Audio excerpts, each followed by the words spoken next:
So this is it hasn't gone. Okay, thank you everybody, and thank you to the people that have logged on to watch our first ever live virtual meeting. I'd like to ask you all to enjoy our ordinary meeting and ask for your patience as we work through all of our first ever attempt at streaming our first ever meeting. As the chair of the meeting, I give my consent for this open council meeting to be streamed live, recorded and published online in accordance with the council's live streaming policy and meeting procedure local law 2018. The chair and or the CEO have the discretion and the authority at any time to direct the termination or interruption of live streaming. Such direction will only be given in exceptional circumstances where deemed relevant. Circumstances may include instances where the content or debate is considered misleading, defamatory, or potentially inappropriately to be published.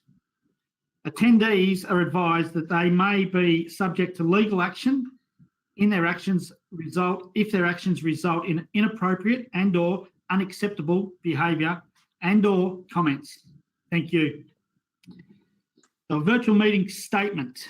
The COVID 2019 Omnibus Bill 2020 provision allows council meeting attendance by electronic means. The requirement of the meeting being open to the public is satisfied by the meeting being streamed live to council's internet. In the event of technical issues with live stream, the meeting will be adjourned. Councillors are deemed as councillors are deemed as being in attendance if they can hear proceedings, they can see other members in attendance and can be seen by other members, and they can be heard to speak. I ask all councillors to please turn their mobile phones either off or to silence. I now ask Councillor Ellis to read the statement of acknowledgement. Thank you, Mayor Tazari. Statement of acknowledgement. Bass Coast Shire Council acknowledges Aboriginal and Torres Strait Islander people as the first Australians and recognises that they have a unique relationship with the land and the water. Council further recognises that we are situated on the lands of the traditional owners, the Bunurong Boonwurrung, members of the Kulin Nation, who have lived here for thousands of years. We offer our respect to the elders, past and present, and through them, all Aboriginal and Torres Strait Islander people, wherever they are. Thank you. Thank you, Councillor Ellis. I now ask Councillor Rothfield to read the councillor statement. Thanks, Mr Mayor. All members of this council pledge to the Bass Coast Shire community to consider every item listed on this morning's agenda based on the individual merit of each item without bias or prejudice, by maintaining an open mind and disregarding councillors' personal interests so as to avoid any conflict with our public duty. Any councillor having a conflict of interest in an item will make a proper prior disclosure to the meeting and will not participate in the debate or vote on the issue. Thank you. Thank you, Councillor Rothfield. We move now to presents and apologies, and I have no apologies and all councillors are present. I think for theatre, we'll go around and do a roll call. So if I can, please, Councillor Rothfield. Here and present. Councillor Laserve. Present. Councillor Ellis. Present. Councillor Kent. Here, Mayor. Councillor Fullerton. Right here, Mr Mayor. Councillor Whelan. Yeah. Councillor Larke. Present. And Councillor Brown. Ready to go, Mr Mayor. Thank you. Thank you all. We have one declaration of interest. Councillor Rothfield has declared a conflict of interest for agenda item number H4, and Councillor Rothfield will leave the. Sorry. Just by a reason as to why I'm doing this, I've got a declaration of interest in H4, the community grants, and it's due to my involvement with the Phillip Island Cemetery Trust, who actually applied for a grant. So I shall be removing myself from the meeting. Thank you, Councillor Rothfield. Do any other councillors have any declaration of interest to report for today's agenda? No. Okay, we move on to confirmation of minutes and special meeting held on the 15th of April 2020. I've got to read out the motion.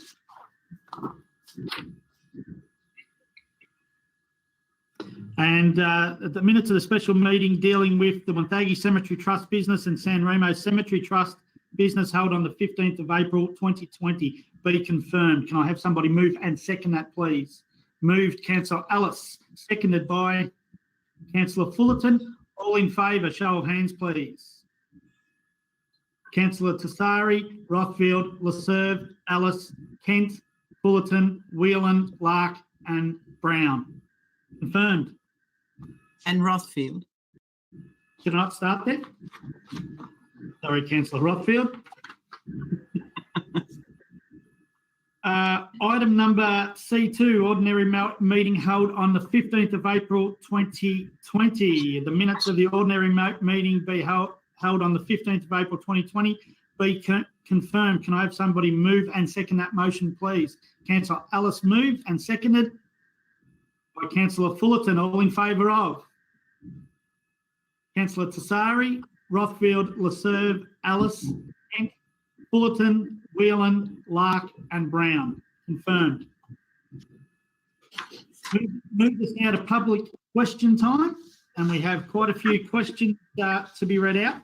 So in the interest of saving my voice and also not boring the whole community about listening to my voice only, I will read out the questions and I ask our CEO, Ali Wasty, will read the responses. Okay, question number 1 is from Wendy and Max Boys, and the topic is Inverloch erosion. The original budget for the geotextile bags in front of the Surf Lifesaving Club in Inverloch was $470,000. With the continual carting of sand to the site, can you please advise what has been the expenditure to date? Through you, Mr Mayor, the geotextile container wall has been funded by the state government. To date, $58,000 has been spent on sand renourishment in front of the Lifesaving Club building. Of this, $50,000 has been provided by the Department of Environment, Land, Water and Planning and $8,000 by Council. Thank you, Ms Wasty. Question number 2 comes from Robin Bowman, and there is two questions to Robin's questions. The first one, is Council satisfied that the sandbag wall as constructed will be adequate to safeguard the Inverloch Surf Lifesaving Clubhouse? And question number 2, if Council is not satisfied that the sandbag wall is adequate, what action will it take to ensure the safety of the clubhouse? Ms Wasty. Through you, Mr Mayor, the geotextile container wall has withstood the last 3 storm events despite being under construction at the time. As a precautionary measure, another layer of the geotextile containers will be installed to assist with further protection from erosion. The wall is an interim measure pending the development of the state government-funded local coastal hazard assessment and community resilience planning. Thank you, Ms Wasty. Question number 3 is from Keith Godridge, and the topic is Inverloch erosion. There's 2 questions to Keith's questions. What are the names and relevant marine experience of each of the persons appointed to the multi-agency working group in charge of the erosion works at Inverloch Surf Beach? And question 2, who are the marine engineer consultants employed to advise a multi-agency working group? Ms Wasty. Through you, Mr Mayor, Council has previously answered these questions at the 20th of November 2019 Council meeting. In summary, membership of the group consists of qualified representatives from the Department of Land, Water and Planning, Bass Coast Shire Council, Parks Victoria, Regional Roads Victoria and the West Gippsland Catchment Management Authority. The group has also engaged external expertise, including coastal geomorphologists, coastal engineers and maritime engineers. Thank you, Ms Wasty. Question 4 comes from Jack Bickley, and it's also on the Inverloch erosion. And there's also 2 questions to Jack's question. How much has council spent to date on the erosion control works at Inverloch Surf Beach? And will council approach the Department of Water, Land, Environment and Planning for permission for council to extend the sandbag installation in rock in order to safeguard the life-saving clubhouse? Ms Wasty. Through you, Mr Mayor. Council has spent $128,823 to protect built assets from erosion at the Inverloch Surf Beach since late 2018. Prior to this time, the built assets were under less risk from erosion. The geotextile container wall is an interim measure pending the development of the state government-funded local coastal hazard assessment and community resilience planning. Thank you, Ms Wasty. Question 5 comes from Les Larke, and it's also on the Inverloch erosion, and there's 2 parts or 2 questions to this. What assurance do we have that our surf beach in Inverloch and our properties and underlying infrastructure will be protected beyond the plan that is already in place? We feel the beach is eroding very, very quickly, and is it approaching the winter period with strong storm surges? How can anyone be sure that the erosion won't move past a critical point? And question 2, every day we walk along the beach, the tide line has crept further in and the power of the ocean has swept away the sand, and the excavators have piled for overnight protection. Currently, there doesn't seem to be a solution that is long lasting. We realise that there is a study occurring. Has this begun as yet, and what plan is in place if before this study gains momentum, the beach continues to erode at such a rapid rate? Ms Wasty. Through you, Mr Mayor. The current erosion control measures are an interim plan. The seawall has withstood the last 3 storm events, noting that it was still under construction at the time. As a precautionary measure, another layer of the geotextile containers has been installed to assist with further protection from erosion. The state government-funded local coastal hazard assessment and community resilience planning will help guide a long-term coordinated approach to protection works for the broader area along the Inverloch coastline. The state government has commenced development of the project plan, which incorporates a consultant brief to undertake extensive community consultation and engagement throughout the life of the project. Thank you, Ms Wasty. Question 6 is from Kevin Griffin, as the President of the Bass Coast Resident and Ratepayers Association, and he too has 2 parts to his, or 2 questions, and it's regarding the Media Engagement Policy 2020.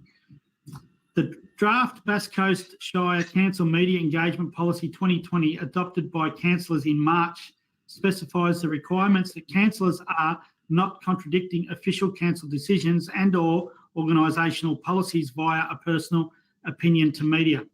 Therefore, will council and the CEO confirm the critical commentary and contradictory comments, such as those expressed, for example, by Councillor Fullerton in the article Island Councillor Slams Land Purchase Decision, as published on page 5 of the January 2nd edition of the Advertiser, should not be inappropriate and are compliant with the policy?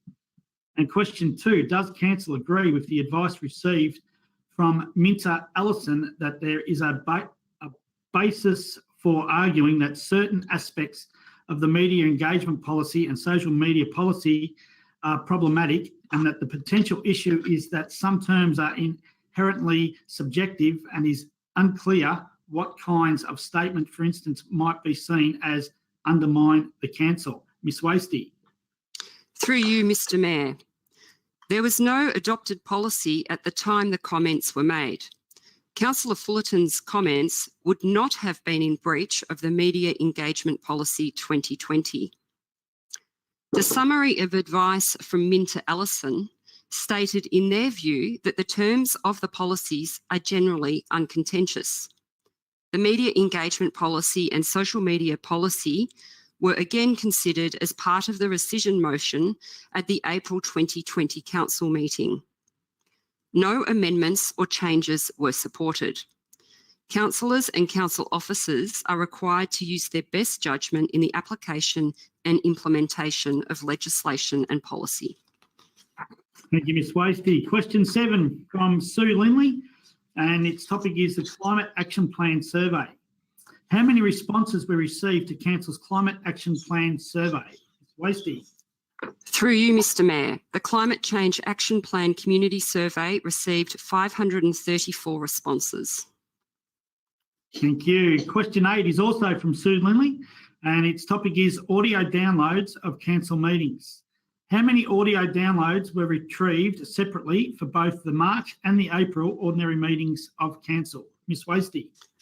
Through you, Mr Mayor, there were 62 audio downloads for the March council meeting and 28 audio downloads for the April council meeting. Thank you, Ms Wasty. Question 9 is from Graham Jolly, and his topic is the Cows Cultural Centre. Council's General Manager, Mr James Sturton, reported brief details about the proposed new Cows Cultural Centre. Mr James Sturton indicated an estimated $51.8 million worth of local economic value to be generated, but failed to expand how that amount will be generated and over what time period. Would Council please provide full details? Through you, Mr Mayor, the Cows Cultural and Community Centre is estimated to provide a $51.8 million benefit to the local economy over the life of the project. This figure was reached by an economic impact analysis and cost-benefit analysis of the project, which was conducted by an independent consultant. The report considers such fields as tourism yields, use benefits for the local community, residual value of assets and other benefits such as business development opportunities, enhanced social cohesion and reduction in social disadvantage. This report is not yet a public document but will be released in due course. Thank you, Ms Wasty. Question 10 is also from Graham Jolly, and the topic is Gap Road cows. Would Council please provide foreseeable usage of the overall land Council recently purchased in Gap Road cows for the future transfer station? In other words, what facilities, infrastructure, and what will Council do with the land not destined to be used for the transfer station? Ms Wasty. Through you, Mr Mayor, the Gap Road site on Phillip Island, recently purchased by Council, will be the subject of a master planning process that will include stakeholder engagement and community consultation. This project is being referred to the 2020-21 budget process. Thank you, Ms Wasty. Question 11 is from John Trite, and the topic is media. He has 2 questions. The topic is media and engagement policy and social media policy. Question 1, why did Council allow such a vital vote at last month's Council meeting that affects all councillors regarding the rescinding of the resolution passed at the ordinary Council meeting on the 18th of March 2020 relating to H6 media engagement policy and social media, and it was passed by a reduced number of councillors? Surely it should have been put aside until the councillors were present. Or is this how our true democratic process of rules are made? And question 2, if councillors feel they are free to discuss their personal feelings about a subject, what can Council do to sanction them for speaking out? Ms Wasty. Through you, Mr Mayor, the motion of rescission was raised by a councillor for the April meeting and had to be considered as part of the council agenda as per our local law meeting procedure. The Media Engagement Policy 2020 and Social Media Policy 2020 formalises existing processes and provides guidance to all employees and councillors in their contact with news media outlets, journalists and use of social media platforms. Councillors and staff must comply with legal obligations in the Local Government Act and the Councillor and Staff Codes of Conduct. Thank you, Ms Wasty. Question 12 is from Peter McMahon. He has 2 questions as well. And the topic is the rate charges for the upcoming year 2020 to 2021. Given we are now almost at the end of May and have not had any community consultation re-rates other than the rate review, which is now postponed till next year. When will we see what our rate charges will be, or do we have to wait until August? Can we assume our rate payments will increase by the mandatory government 2% maximum annual figure on the previous years? Plus, can we expect another annual valuation, or because of COVID-19, will it differ? Ms Wasty. Through you, Mr Mayor. Council's proposed budget for 2020-21 will be released for public comment and submissions on the 17th of June 2020. The proposed budget will include details of the rate in the dollar and other related service charges for the provision of Council's waste service and curbside waste collection. Properties across the Shire were valued by the Valuer General using 1 January 2020 as a level of valuation date. These valuations will be used for the purpose of distributing the rates between different property assessments in the Shire. Council is still considering the details of the proposed budget 2020-21, which will contain details of the rate increase, including the proposed rate in the dollar. Thank you, Ms Wasty, and that concludes our question time. So thank you to all those members of the community that put forward their questions. Brings us to item number E, or letter E, petitions, joint letters, deputations and correspondence. We have a request to join the call for Federal Royal Commission into gambling harm. Can I have a councillor please move and second that motion? Councillor Ellis, seconded. Councillor Rothfield. All in favour? Debate and discussion. Would anyone like to, Councillor Ellis, would you like to speak to that? No. Councillor Rothfield.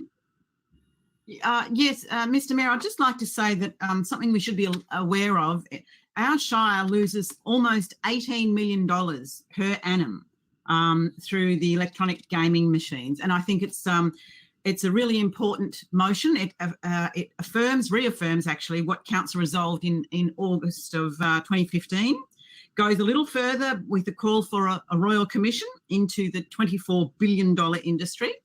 And it also includes other attempts or initiatives in an attempt to reduce the harm resulting from these electronic gaming machines. So I think it's an excellent motion, and I absolutely support it. Councillor Whelan. Thanks, Mr Mayor. Yeah, look, I'd like to support that too and commend the mover and seconder. Gambling does enormous harm in our community, as Councillor Rothfield said. I know of people here and elsewhere that have lost houses because of gambling. It gets them. I can't understand it myself, but look, it's there and it's a fact. I think one of the problems, and this has been put to me, and I don't profess to be any sort of expert, but it's often women who, as I'm not saying it's all women, but it's often women who are caught in these situations because gambling places are a safe place for them to go, single women. We need to be creating other opportunities within our community for people to attend for social activities or just a safe place to get out of the house. And gambling isn't that. And I'd also like to make the point about the lobbying. We should be treating these people in the same category as developers. And there's nothing wrong with developers, but they shouldn't have undue influence into government, nor should these people, the gambling lobby. We might put a few others into that category eventually, but that'll do for now. Thanks. Thank you, Councillor Whelan. Councillor Brown. Thanks, Mr Mayor. Yeah, look, I'm happy to support the motion. Councillor Rothfield quoted the figures for Bass Coast. Over $18 million a year is lost in our Shire to gambling. Some people say it's a form of social recreation. I don't really see it that way. It doesn't strike me as a truly social activity. So I really, personally, I don't see the appeal of the pokies and activities like that. Imagine if that $18 million was invested back into our community and back into sporting clubs and back into other social recreation activities and groups that do those activities. It would be a tremendous thing for our community. So I'm very happy to support this motion. Thank you, Councillor Brown. Would anyone else? Councillor Larke. Thank you, Mayor. Clearly, during this period of COVID-19, from the statistics, there appears to have been an explosion in gambling online and also of advertising by gambling companies online. So this is a great recommendation, and I think that it's important. The aspect of advertising is an important element of the recommendation too, because of the effect of people staying at home during this period and gambling online more significantly than otherwise they have been. Thank you. Councillor Larke, would anyone else like to speak to or against this motion? No. Councillor Ellis, would you like to put it to a vote or speak? Oh, I'll just do a little bit of a summation if I could. Yeah, I want to thank my fellow councillors for supporting this. I can see that we all take it very seriously and we pretty well agree with what needs to be done. I just want to say that as a council, we really need to examine the social impact of the decisions we make. I think this is a step in that direction. So I thank my fellow councillors for supporting that. Put it to a vote, please, Mayor. Thank you, Councillor Ellis. All in favour of the request to join the call for Federal Royal Commission into gambling, please raise your hand. Councillor Tassari, Councillor Rothfield, Laserve, Ellis, Kent, Fullerton, Whelan, Larke and Brown. Carried. Okay, brings us to item number F, letter F1, notice of motion from Councillor Larke regarding affordable housing. Councillor Larke, would you like to summarise your notice of motion without speaking to, please? Yes, Councillor Larke. Perhaps, Mayor Tassari, we should deal with the second petition regarding Woodland, Heath and Baxter Drive. Did we miss one? Oh, sorry. That is dealt with under H1. My apology. It was a previous month's petition. Okay, would you like to move your motion without speaking to it, please, Councillor Larke? I certainly would. Should I state the motion or a summary of the motion? Yeah, just summarise, please, at this stage. It's regarding affordable housing, that one, Council affirms its commitment to the delivery of affordable housing, including provision of emergency and social housing. Two, in light of Council's commitment to the delivery of affordable housing, Council undertake modelling on a range of affordable housing options for the site situate Lot 1, 380 Beach Road, Cowes, Phillip Island. And three talks about modelling the reports. Four is talking about financing aspects associated with the model. Five, again, modelling and encouraging partnerships with other community housing providers. That's part of five. And six, to consider it in light of the property strategy review for 2021. And of course, to include full community consultation in relation to the option proposed. As number 7. Could I have somebody second that motion, please? Councillor Kent? Okay, Councillor Larke, would you like to speak to your notice of motion, please? Certainly.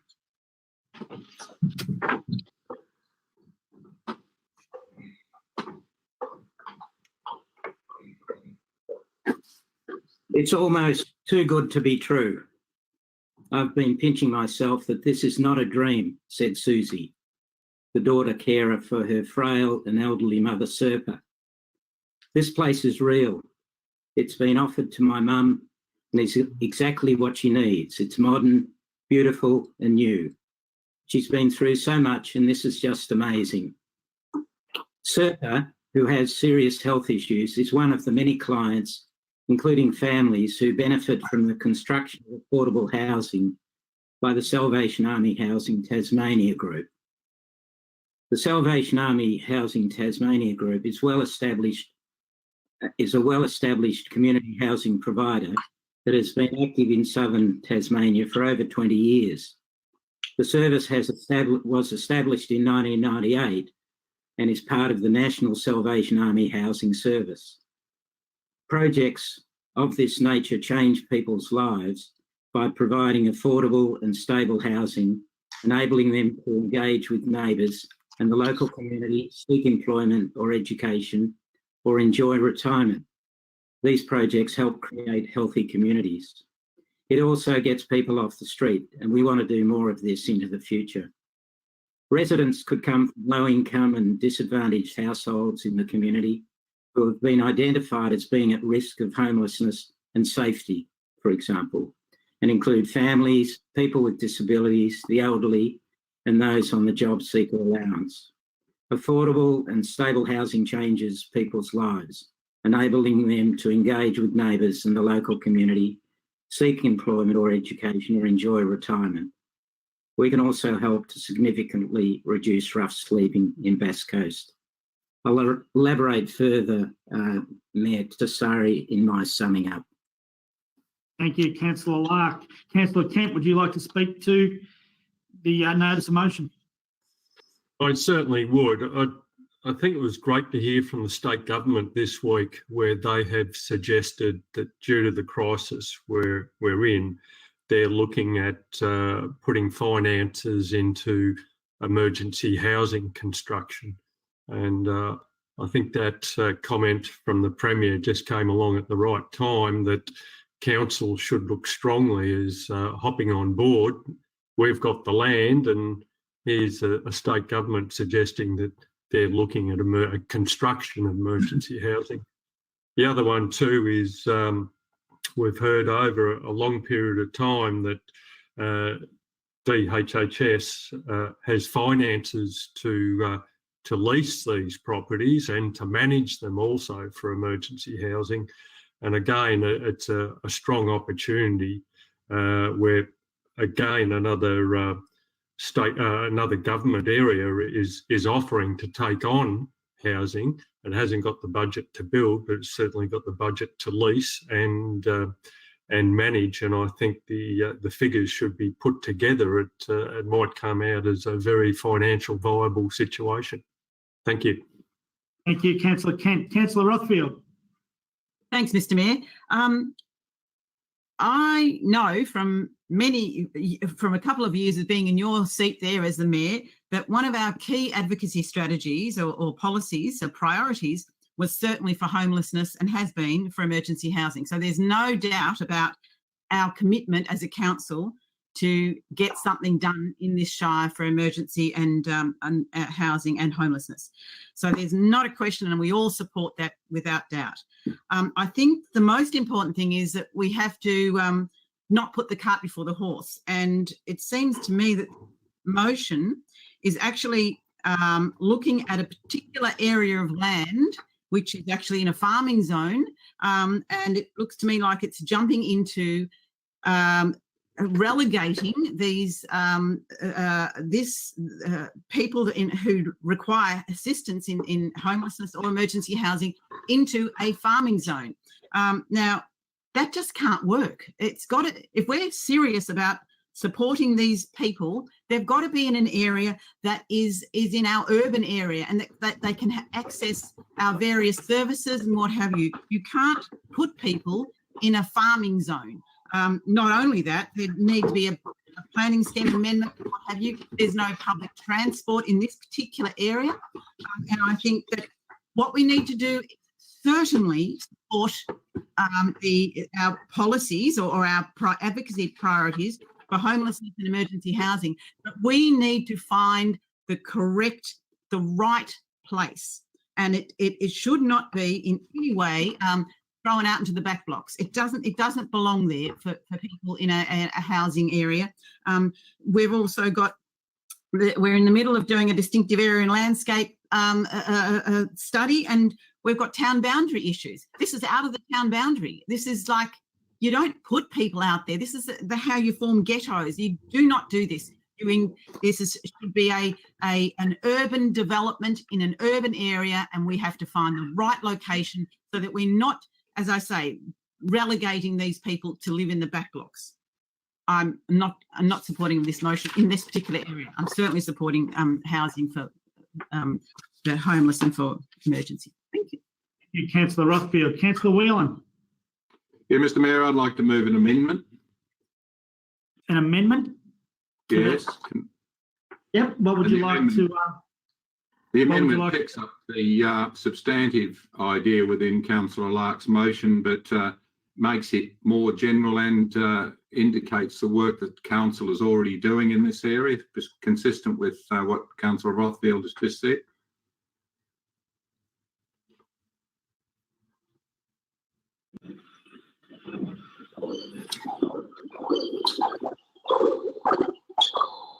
Councillor Whelan, I won't allow the amendment. I feel it changes the intent of the notice of motion. Point of order, if I may, Mr Mayor. Yes. Councillor Larke didn't speak once about Gap Road. He spoke. We would all agree with what he had to say about homelessness and the joy of someone when they get a house, but he didn't speak to Gap Road at all in his presentation, and I would argue that the substantive part of that motion is in the first point. Otherwise, it appears just to be a motion that's dealing with Gap Road, which one would think would be a fairly inadequate and unfair thing to do.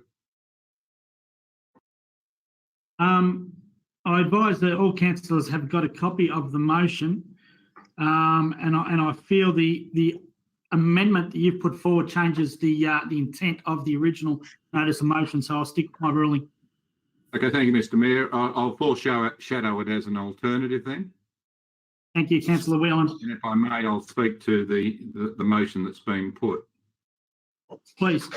As I said, Councillor Larke didn't once mention Gap Road, and I would agree with the comments he made about the importance of creating homes for people.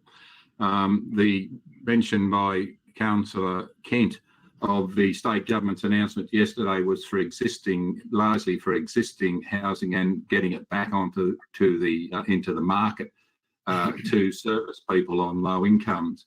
There was 168 new properties to be developed. The state government's performance in this area, along with the rest of Australia, has been appalling over the last decades. They should have been building 1,000 a year, not 168 now, making a big issue of it.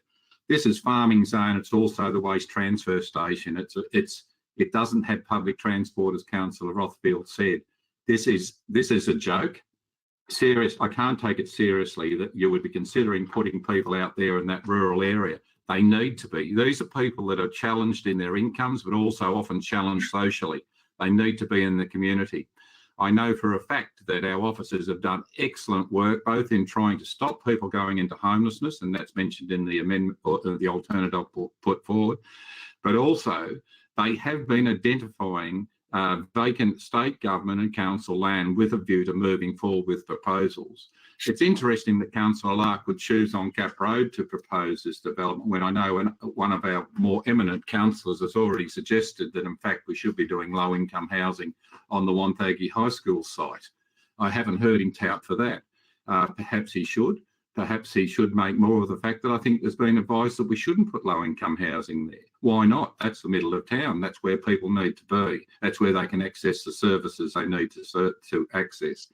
We had a briefing last year by council officers and the agencies involved in working with homeless people and people on low incomes.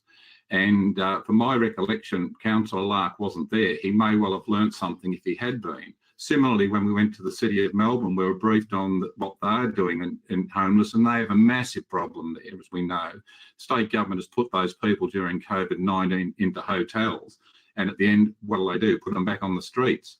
This is an inadequate area that's inadequately serviced by state and federal and needs more work.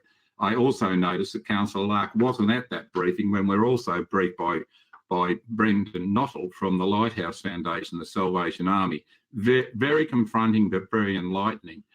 We need to act in this area, and we are acting in this area, and I commend the work the officers are doing. We should be supporting that, not putting through a determination like this that will actually tie their hands. That is not what we should be doing. This will have the potential to actually free up sites within Cowes that could be looked at for low-income housing. As well, there are other sites there that I know have been looked at. This is being well handled by council. We don't sing about it all the time, but we have it as a major advocacy issue, and you are advocating for this at both levels, I know, Mr Mayor, and with the CEO. That's what we need to do. This is just, in my view, an attempt to tie up this land on something that hasn't been to community consultation on Phillip Island. It needs to go there first. And you'll notice the officer's comment talk about, or the question at least, answer to the question, talks about the fact that we will go to a master plan on this. That's what we need to do. I would suggest that this motion needs to get out of the way and support the actions that are being taken by the officers. Thank you, Councillor Whelan. Would anyone else like to speak to or against this notice of motion? I can't. Councillor Fullerton.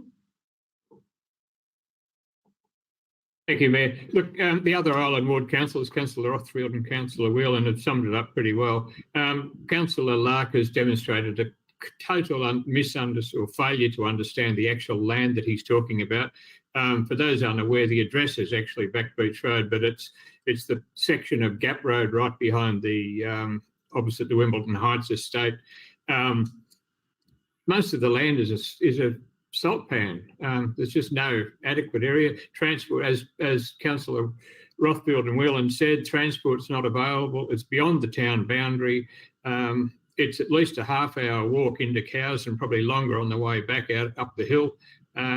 Look, it's totally inadequate. It's totally improper to consider it there. We've confirmed our commitment to supporting the type of housing that he's suggesting, but certainly the nominated area is just totally wrong. And as I said, unfortunately, Councillor Larke has probably not seen the land clearly because it's just totally inadequate. Thank you, Councillor Fullerton. Councillor Ellis. Thank you, Mayor Desari. I just want to point out a number of us have been involved in this for a number of years now. 3 years ago, a homeless person died in the Coronella foreshore, and that really brought the attention of council that we needed to do something.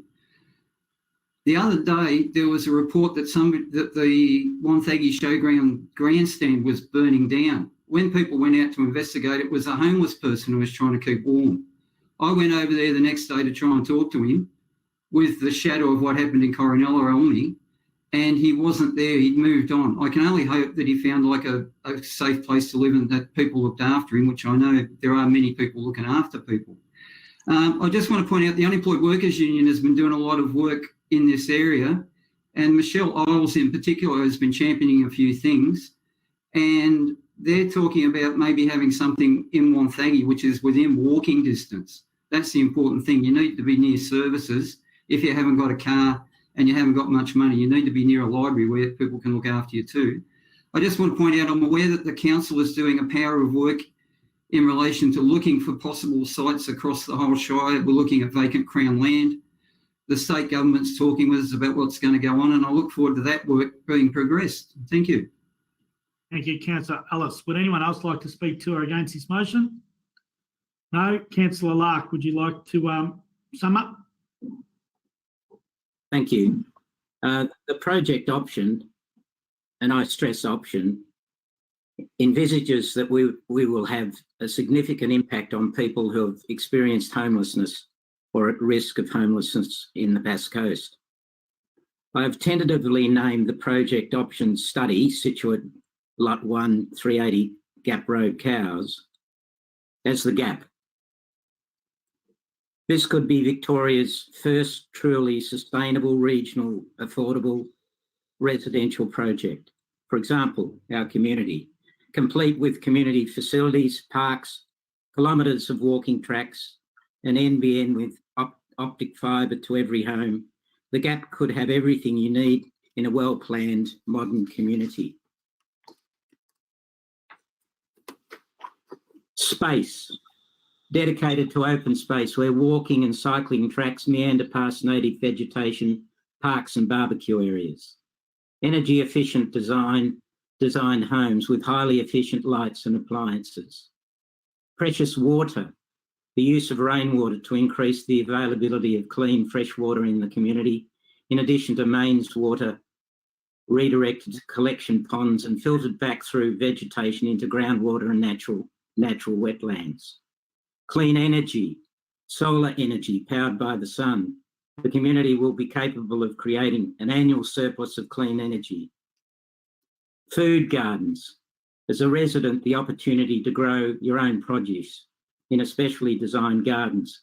Perhaps even a cafe will also offer residents delicious meals made from the freshest, locally produced and grown produce. Kilometres of walking and cycling paths, parks, and perhaps even a large village green. And protecting natural habitats, a haven for nature lovers designed to coexist with natural and local flora and fauna. And all, and I stress and all, within 2 minutes by car and 7 minutes by an existing regional bus, which could be expanded and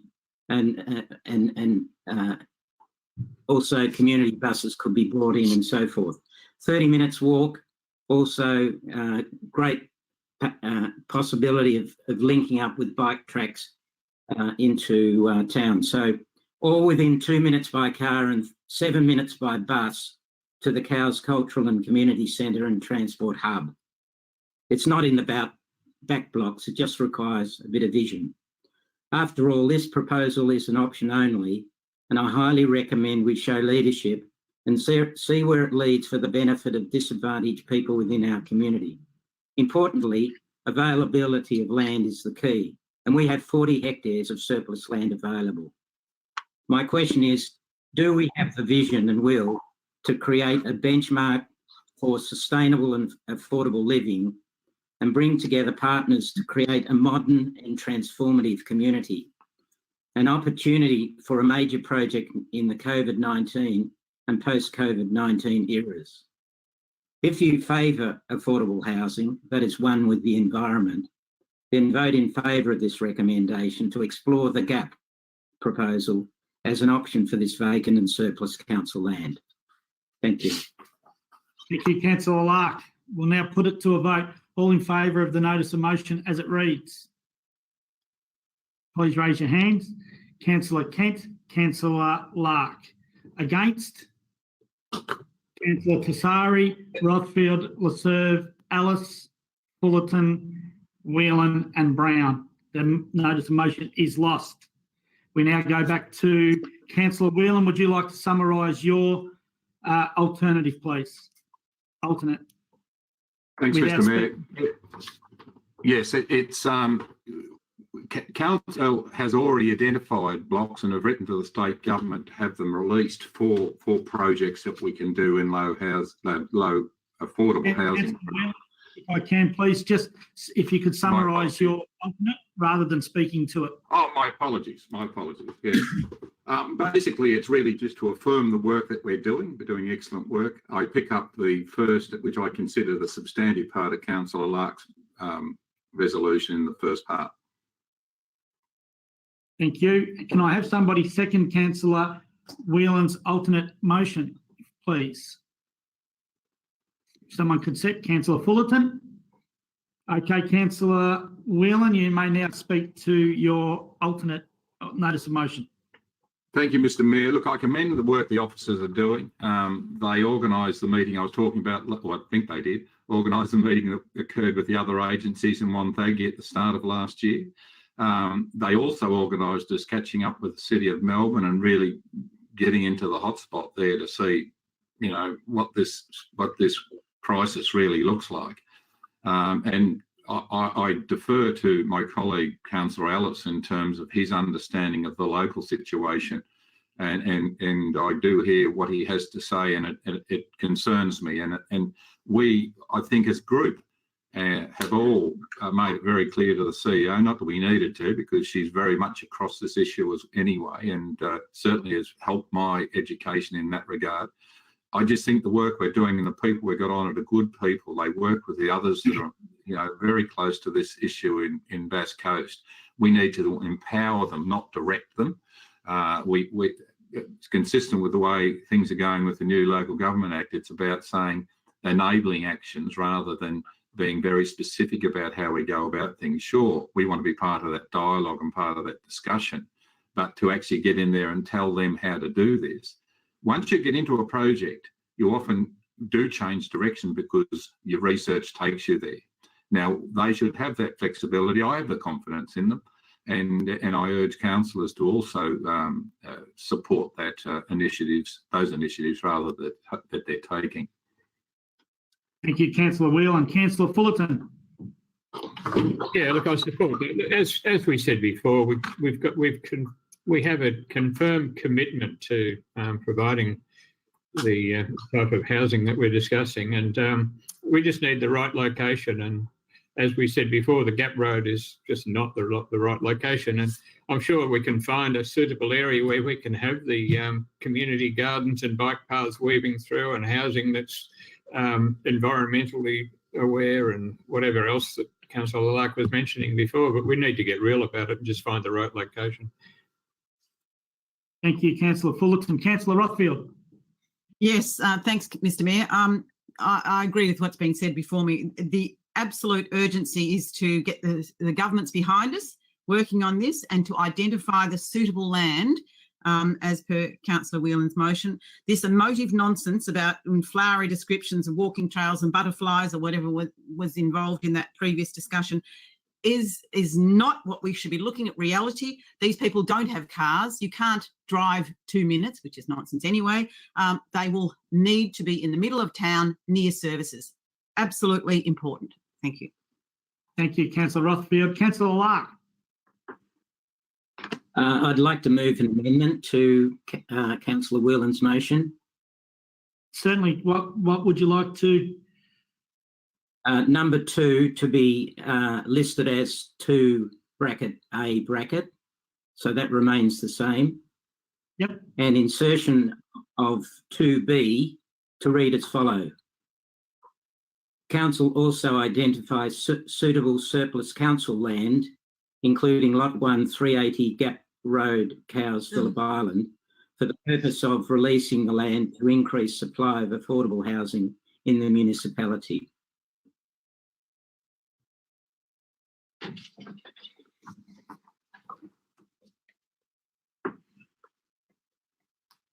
Okay. Point of order, Mr. Chairman, or Mr. Mayor, rather. Whelan, yeah. Yes, it goes contrary to the intention of the resolution. Oh, well, actually, what am I arguing that for? He wants it to be contrary. No, the amendment can't be contrary. That's right. So substantively, what I'm pushing for here is that we endorse the officers and the pursuits they're going on. This is actually to tie them down and to direct them. That is directly contrary to what I'm trying to achieve. If he wants that, he should move an alternate. Thank you, Councillor Whelan. I don't read it that way. I'm happy to allow it and put it to a. If it can get a seconder, I'm happy to allow it to be part of the notice of motion to be voted on, I should say. Sorry. So Councillor Larke has put forward his amendment to the notice of motion. Can I get a seconder? And I'll just advise the community members that councillors have a copy of the alternate being debated, and it will be included in the minutes. Can I get a seconder to Councillor Larke's alternate amendment, I should say? Councillor Kent. Councillor Larke, you may now debate your amendment. Very simple, Mayor Tassari. It's simply the motion put forward focuses on suitable surplus state government land.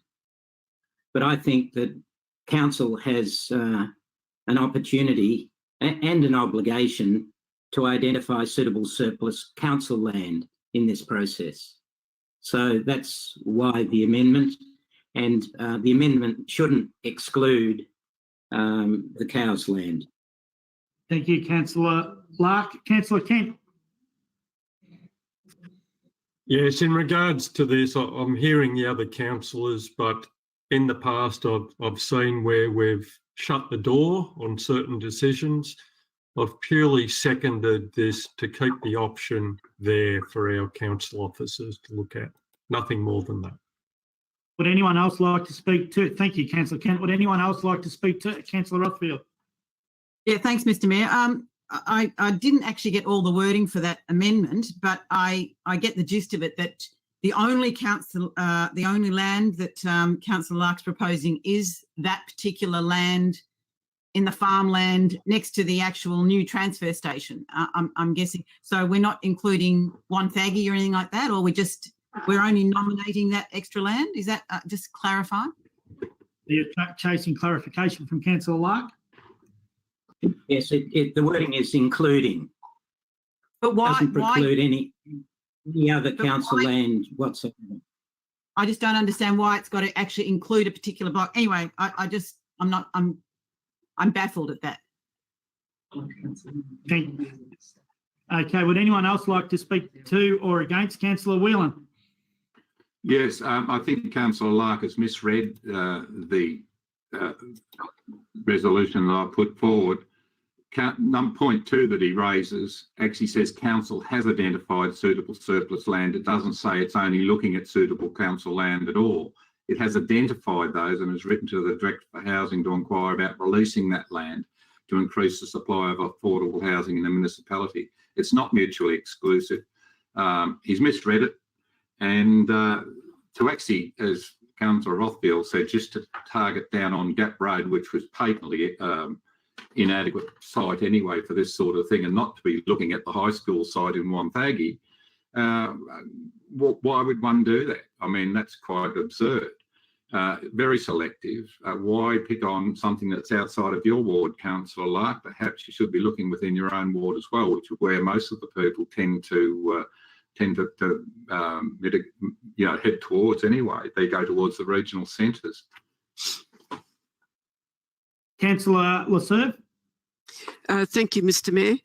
Look, I support Councillor Whelan's notice of motion over the amendment and over the previous notice of motion because it doesn't specify exactly a location. It's about advocacy. I think that we should be considering cost shifting from state government. Ministry of Housing will facilitate the building and the direction of housing of people with homelessness.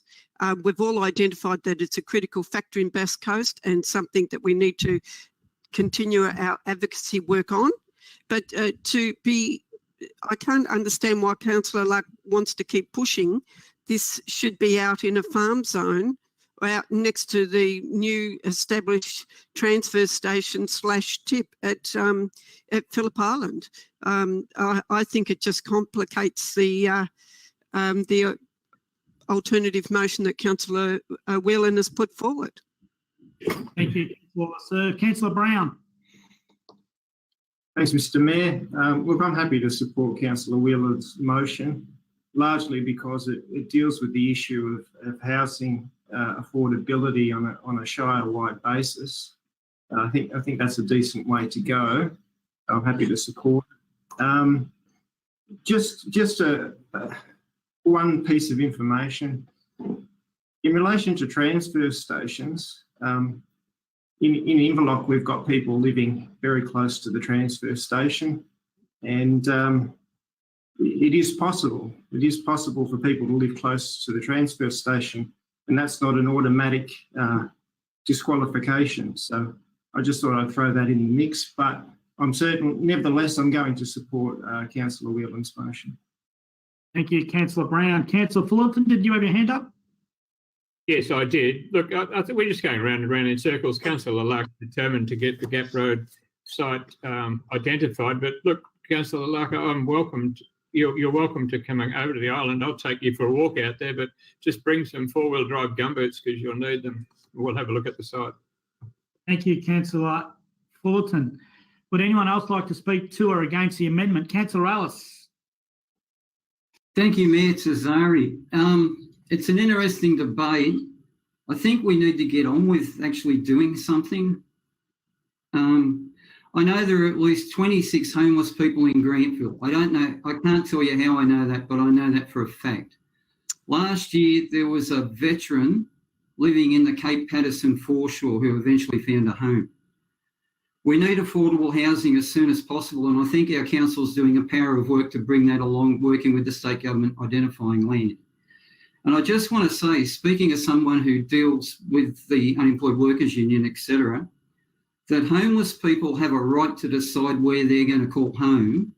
And the fact that people are living in Grantville by choice tells you that we need to have places other than this place that we're talking about in Cowes.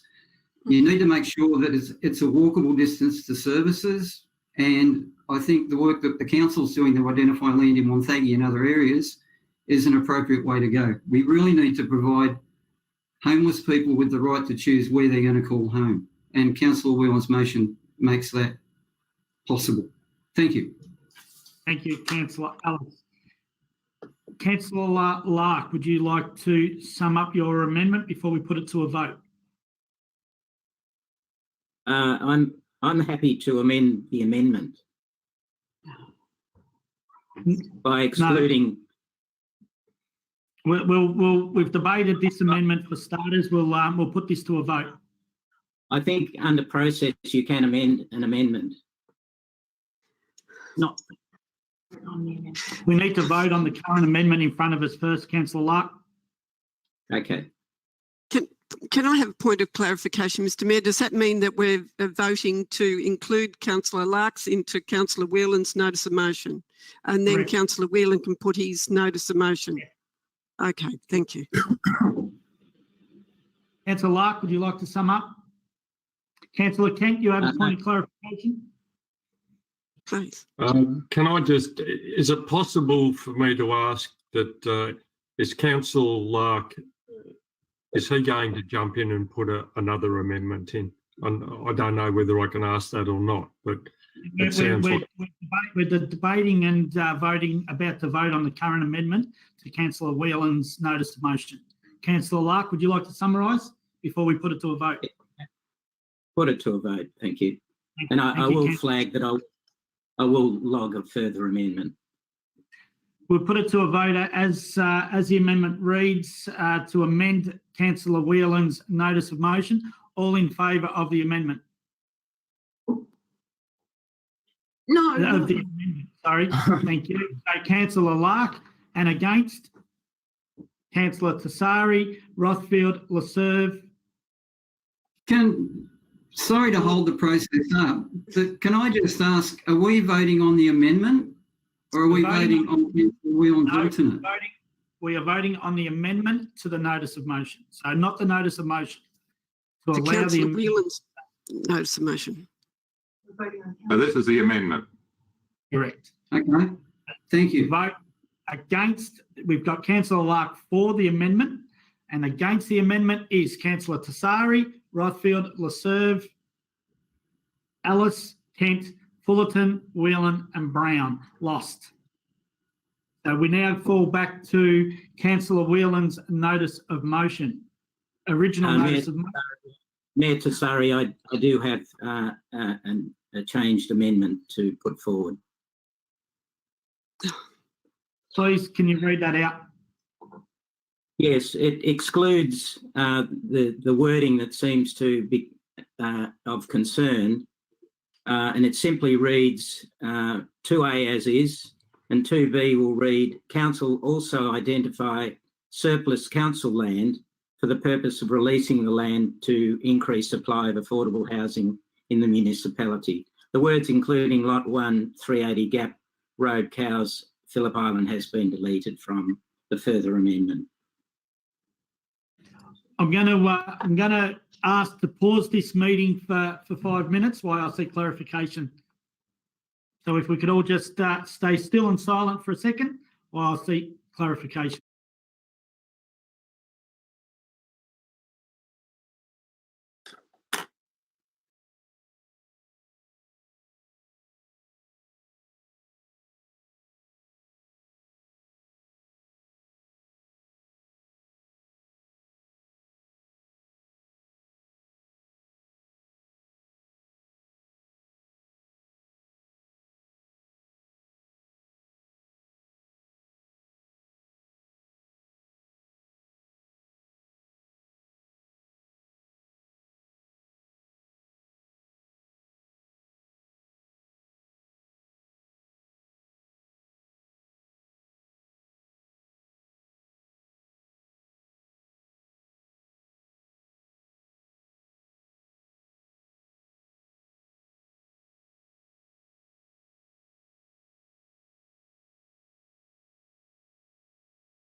Oh dear.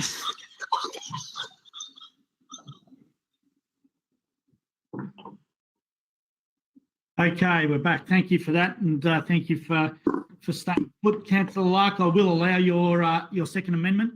Can I have somebody please second that amendment to the notice of motion?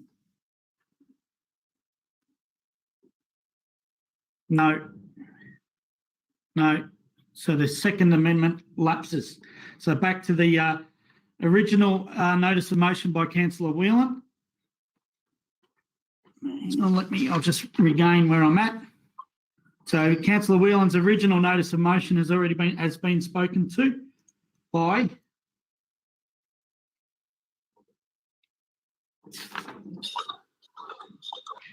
Councillor Whelan, Fullerton, Rothfield, Larke and Leserve. Would anyone else like to speak to Councillor Whelan's notice of motion? No? I'll put it to Councillor Whelan. Would you like to sum up before we put it to a vote?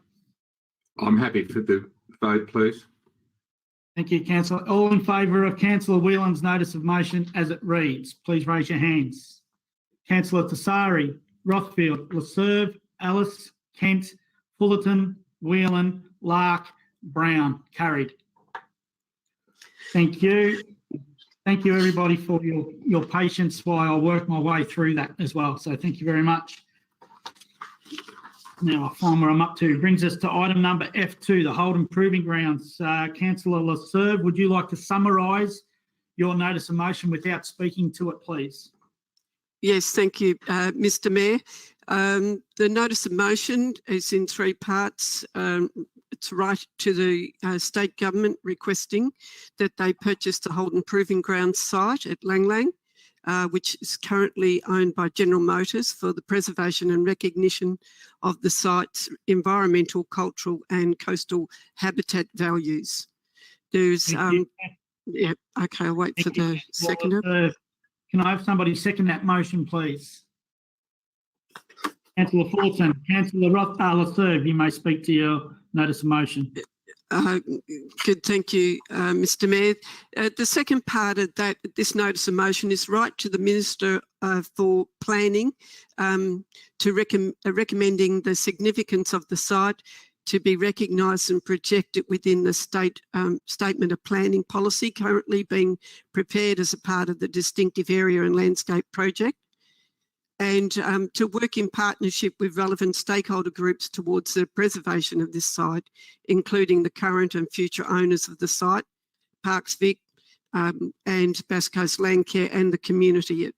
So I think that all the councillors have had the notes on this, but I will say this is a very environmentally significant area with over 2,000 acres of preserved habitat. And in the past, General Motors have worked well with groups like Landcare to protect the value of this, but if we lose this opportunity, it could be lost for all time for the community. You're on mute. Councillor Fullerton. Yeah, look, we have been receiving quite a bit of correspondence in relation to it, and I fully support the move to acquire the land, or have the government acquire it as a parkland. It's 2,000 acres, which I think what's that, about 800 hectares, whatever it is. It's a huge area. It's got. I haven't been in all of it. I've been in parts of it many years ago, but it is magnificent land, and it'd be great to see it as a regional park. Thank you, Councillor Fullerton. Councillor Rothfield. Yeah, I also support this notice of motion. We have heard, other options, such as maybe we apply for a planning scheme amendment, but from, for the protection and preservation of the site. But the issue with the planning scheme amendment, it takes 3 or 4 years to get such an amendment, and there's no guarantee of success in that, so it delays the whole thing. I think it's better to own it, better to advocate to the state to buy it and to own it, and then we can ensure that we have an environmental outcome that suits all. So I think it's a good move. Thank you, Councillor Rothfield. Would anyone else like to speak to or against this notice of motion? Councillor Whelan. Yeah, just very quickly, just to add to it, I had a contact from the Cardinia Shire who are doing Biolinks project and see the importance of this site from that perspective. It's not within their area, it's ours. But it's also an important part of our Biolinks and I think a key strategic piece of environmental land. Thank you, Councillor Whelan. Councillor Brown, and I do apologise, Councillor Brown. Apparently I've missed you putting your hand up a couple of times, so I apologise for that. That's all right. Mr. Mayor, not a problem. Yeah, look, I support this motion and I just want to say well done to Councillor Lasserve. It is important that we have a motion like this. If you look at an aerial photo of Bass Coast, this area would have to be one of the most significant areas of land environmentally that we have in the Shire. And I think it's probably the biggest parcel of land that is like this within the Shire. It is very significant environmentally. There are a number of threatened species that call this land home. It is one of the remaining examples of remnant West Gippsland coastal forest. So it is hugely significant. We all know that Victoria has a growing population. Melbourne is growing at a huge rate. The urban sprawl is just spreading out further and further every year. So with that as a background, these parcels of land are going to become more and more important to future generations and people to be able to have recreation opportunities. So it's very important that we have a motion like this, and I say well done to Councillor Lasserve for putting it forward. Thank you, Councillor Brown. Councillor Kent. Yes, I am here. Look, I fully support this motion. First of all, I'd like to congratulate the current owners because they are running the proving ground, but to me, they have got the balance correct at the moment. Through their ownership, they've actually saved this land and the bush and the environment. I have great concerns in regards to the surrounding sand mining. I think the current owners have got the balance right, and it leaves so much open to the council addressing our needs, which Councillor Julian Brown has already mentioned. And look, I'd personally like to congratulate several councillors for all the hard work. I won't name them, but they know who they are, that they've put in a huge amount of work. And the community, and I know they're listening now, they cannot give up on this because there will be pressures to sell this property off.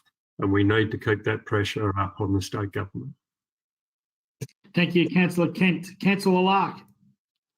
Yeah, I just probably was in the same corner as Councillor Kent. My concern is that this piece of land which we need to protect is sold on, and because of the needs of government and so forth and for construction, there will be a demand for greater resources such as sand. I don't know whether there's sand underneath this particular 877 hectare site or not, but I think we need to protect it from that sort of development going forward. Thank you, Councillor Larke. Would anyone else like to speak to or against this motion? Councillor Ellis. Thank you, Mayor Tazari. The worst thing that could happen under our watch would be if this was turned into a sand mine. That would be an absolute disaster. This is our last best chance to get a huge parcel of land and start undoing the damage that we have done to this continent and to this little local area there. There's so many precious things in there. I've been told that the oldest grass trees in Australia are in there. That's just one thing. There's about 20 different habitats in there that are very rare and endangered. We need to consider those. I won't repeat what all my fellow councillors have said. I really appreciate their interest in this, and we're all very passionate about it.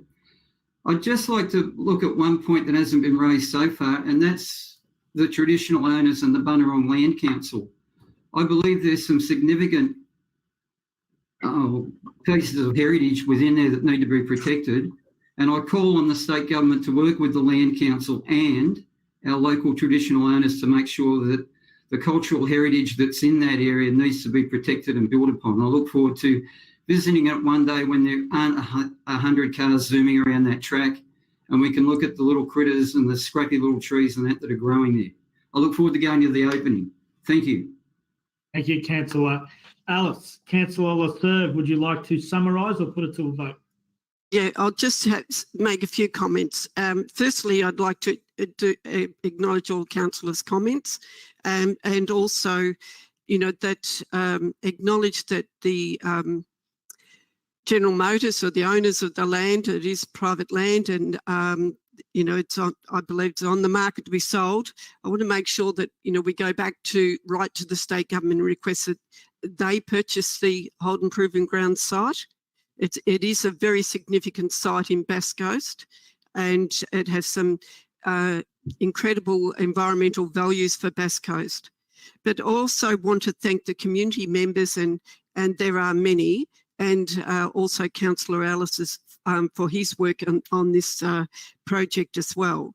But the community have been the main key drivers in this, and I identified it and brought forward this this opportunity, I suppose. So I think there's, I didn't want to jump to any solution of what could happen out there. I think that the first key part of this is to request that the state government buy this as a real priority for Bass Coast. I think that's a significant piece of land, and there's lots of visionary things that we can do with it into the future, but let's get it first. So I think we must really strongly advocate that the state government purchase this land, and that we work with all stakeholder groups to preserve the site. Thank you, Councillor Lasserve. We'll put it to a vote. All in favour of the notice of motion as it reads, please raise your hands. Councillor Tassari, Rothfield, Lasserve, Ellis, Kent, Fullerton, Whelan, Larke and Brown. Carried. So that brings us to the Mayor and Councillor reports. So the councillors and myself have all sent through their. Councillor Brown, did you have your hand up? Sorry. No, sorry, I not at this time. Okay. Myself and all the councillors have sent through their reports, and that will be included in the minutes. So I thank them all for that. I will pass to Councillor Ellis, if I could, to do one acknowledgement that is quite close to himself. Thank you, Councillor Ellis.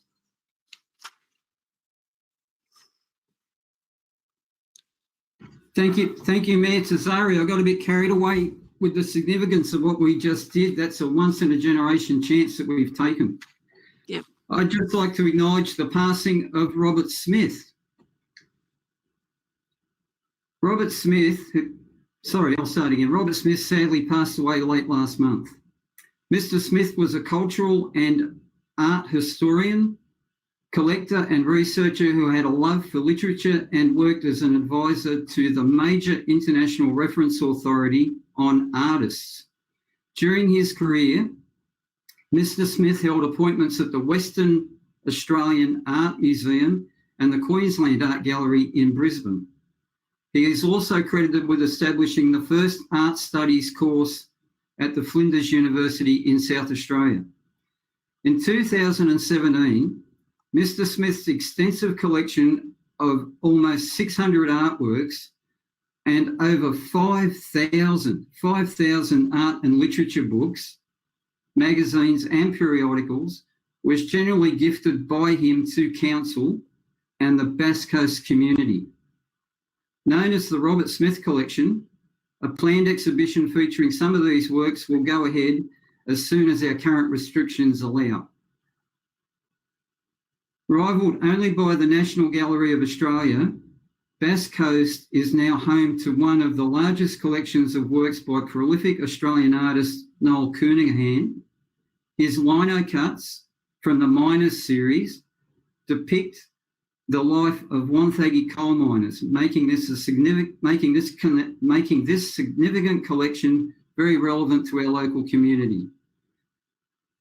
I would like to take this time to also acknowledge the many number of Bob's friends from the local area who supported his move to Wonthaggi and throughout his illness. In particular to Wendy Crellin, who was a dear friend of Bob and who continues to work with Council to ensure the collection is managed exactly as Bob desired. Thank you. Thank you, Councillor Ellis. I'd also like to just reiterate Councillor Ellis's words, and I know several councillors here had a fair bit to do with Bob and had the honour of meeting him and dealing with him on several occasions. And I acknowledge all the councillors echo your thoughts as well. Thank you. I'd like to also now just make an announcement regarding the, I guess an update regarding the Pioneer Bay Road and drainage upgrade. Melbourne Water have recently confirmed they have experienced a delay with their component of the Pioneer Bay Road and drainage upgrade project. As an integrated project between Melbourne Water and Council will deliver a far superior integrated water management outcome, Council has adjusted the project scheduling. This rephasing of the project staging ensures that Melbourne Water revised dates will align with Council's project schedule and will minimise disruption to Pioneer Bay residents. Works are now anticipated to commence in late August 2020. Okay, brings us to now reports requiring Council decisions. So Councillor Brown, sorry. Thanks, Mr. Mayor. I move that we bring forward urgent business and deal with it now. Thank you, Councillor Brown. So to change the order of business and bring forward urgent business, we need somebody to move that motion, which you have, and I need somebody to second bringing urgent business forward. Would anyone like to second that? Councillor Kent. So can we put to a vote that we bring urgent business forward? All in favour of, sorry. Councillor Kent, Councillor Laserve. I was going to say Councillor Brown, you were moving it. So Councillor Laserve, Councillor Ellis, Councillor Kent, Councillor Fullerton and Councillor Brown. Against moving urgent business forward, Councillor Tassari, Councillor Rothfield, Councillor Larke. So your motion is carried. So can we now... So Councillor Brown, can you introduce your urgent business item, please? Certainly, Mr. Mayor. Sorry, 1 minute, sorry. So the urgent business item by Councillor Brown is in relation to the surf beach to be introduced. Can I have somebody, does it move the definition of urgent business? Can I have somebody move that, which I'm guessing Councillor Brown will, and somebody second that it does meet the criteria of urgent business? Can I have somebody second that, please? Councillor Fullerton. So we've now put it to a vote. Yes. So can we put to a vote that it does meet the definition of urgent business? All in favour that it does meet the definition of urgent business, please raise your hands. We have Councillor Kent, Councillor Fullerton, Councillor Brown, and against the definition of urgent business, Councillor Tassari, Councillor Rothfield, Laserve, Alice, Whelan and Larke. Voted against. It's lost. Okay, Mr. Mayor, I do have another item for urgent business. Certainly, Councillor Brown. Can you Just bear with me while I bring it up. certainly bear with me while I catch up myself?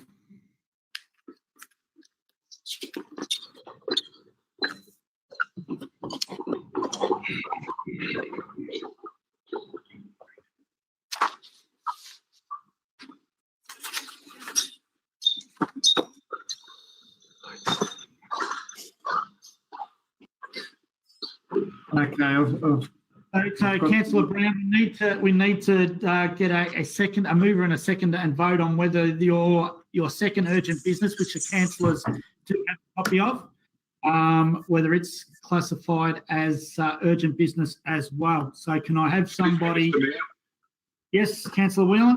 when did we get a copy? I don't know that I have a copy.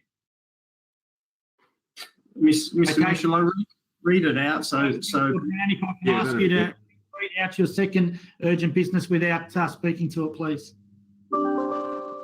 certainly, Mr. Mayor, it's very short too.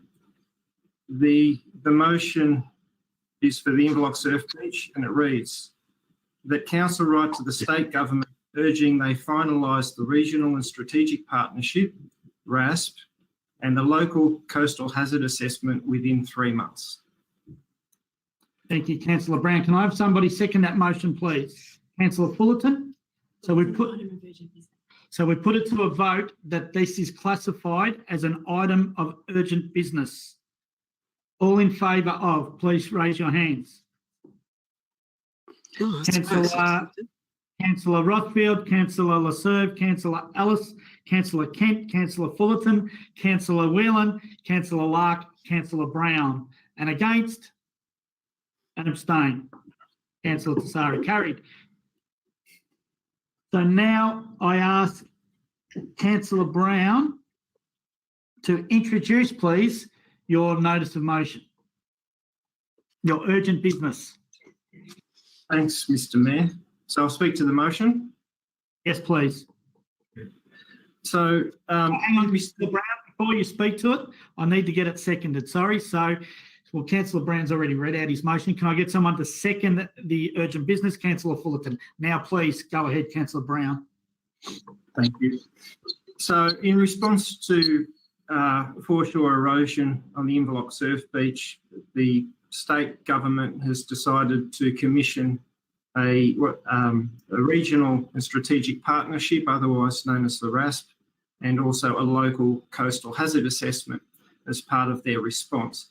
And my understanding is that the timeframe on that is something like 2 years to be completed. So my aim with my urgent business is to try and shorten that, because I think the situation warrants it. I think the situation is quickly developing at the Inverloch Surf Beach, and my concern is that the study is simply going to take too long.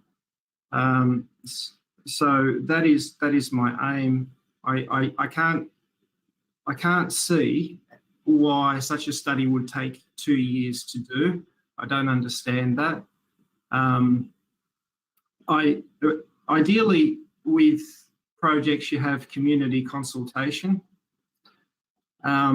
Right now, that's very difficult to achieve because we are in the middle of the COVID-19 crisis. We have so many people in social isolation, and many of the restrictions have not been removed. And so it means that people who want to get out and do face-to-face consultation with the department can't really do it. It's very difficult to do. So I think consideration needs to be given of getting rid of that part of the project or making it faster. But to me, 2 years is just way too long. Thank you, Councillor Brown. Councillor Fullerton. If ever we've had an issue which is urgent, an urgent business for an urgent situation, surely it's what's happening at Inverloch and also areas like Kilcunda and Silverleaves and everywhere else around the council. Look, yeah, I'm astonished with government procedures in relation to doing an urgent study which for a problem which is incredibly threatening to a township like Inverloch, and giving 2 years to complete it. I fully support Councillor Brown's push to get it done quickly. And I'm also gobsmacked when I see their funding of a project of 1.15 million and only 400,000 to do the work and 750,000 to do a study. I just don't get it.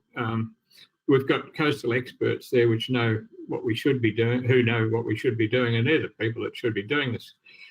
giving the report and simply getting the work done. So yeah, it just has to happen now and not wait for another couple of years until there's nothing left. Thank you, Councillor Fullerton. Councillor Larke.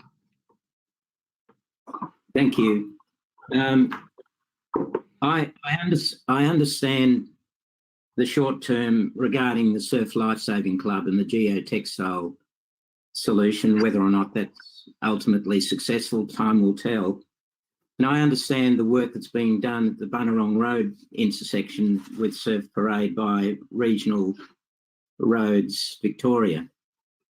I also understand the need for a strategic approach and the 2-year RASP, that's a working group looking for a long-term initiative, including coastal hazard study, etc. However, what I don't understand is who is monitoring what is happening to the vast area east and the west of the Inverloch Surf Lifesaving Club, from Flat Rocks to Point Norman, in terms of monitoring severe coastal erosion that is occurring elsewhere and risk, and who is keeping our community and councillors informed and reassured thereon, and for that matter, other parts of the Shire, but in particular Inverloch. I've referenced this issue many times since the 1st of March and prior, 1st of March 2020. On the 7th of March, I requested that the matter be escalated to the Minister, and these calls have been largely ignored until now. At long last, a letter has been sent to Premier Andrews on 7th of May, albeit far too late. And I'm very unhappy with the lack of prior responsiveness regarding this matter. And all that comes forward is, one, we're shoring up the assets of Bunurong Road intersection and the Surf Lifesaving Club. And two, we've got a 2-year study, but nothing in between. And that's untenable. And I support Councillor Brown's urgent motion. Thank you, Councillor Larke. Would anyone else like to speak to or against the urgent business? Councillor Whelan. Yes, I share Councillor Brown's concern and his frustration in this regard. What really concerns me, well, firstly, this should have been done a decade ago. So we can't go back in time, unfortunately, but that's when it should have been done, and it should have been guiding the decisions that have been taken, which inevitably, without a RASP, have to be ad hoc. And someone from the task force said to me the other day, the state government is still working on emergency mode. We're not working to a strategic plan, and that is a really serious concern. When you look at what RRV have done by putting in a 7,000-tonne rock wall there, without any consultation or apparent consideration to where that deflected energy is going to go, it's a recipe for further disaster. The state government hasn't performed well here. They approved the RASP back in October 2019 and have been poking around with an old stick since then.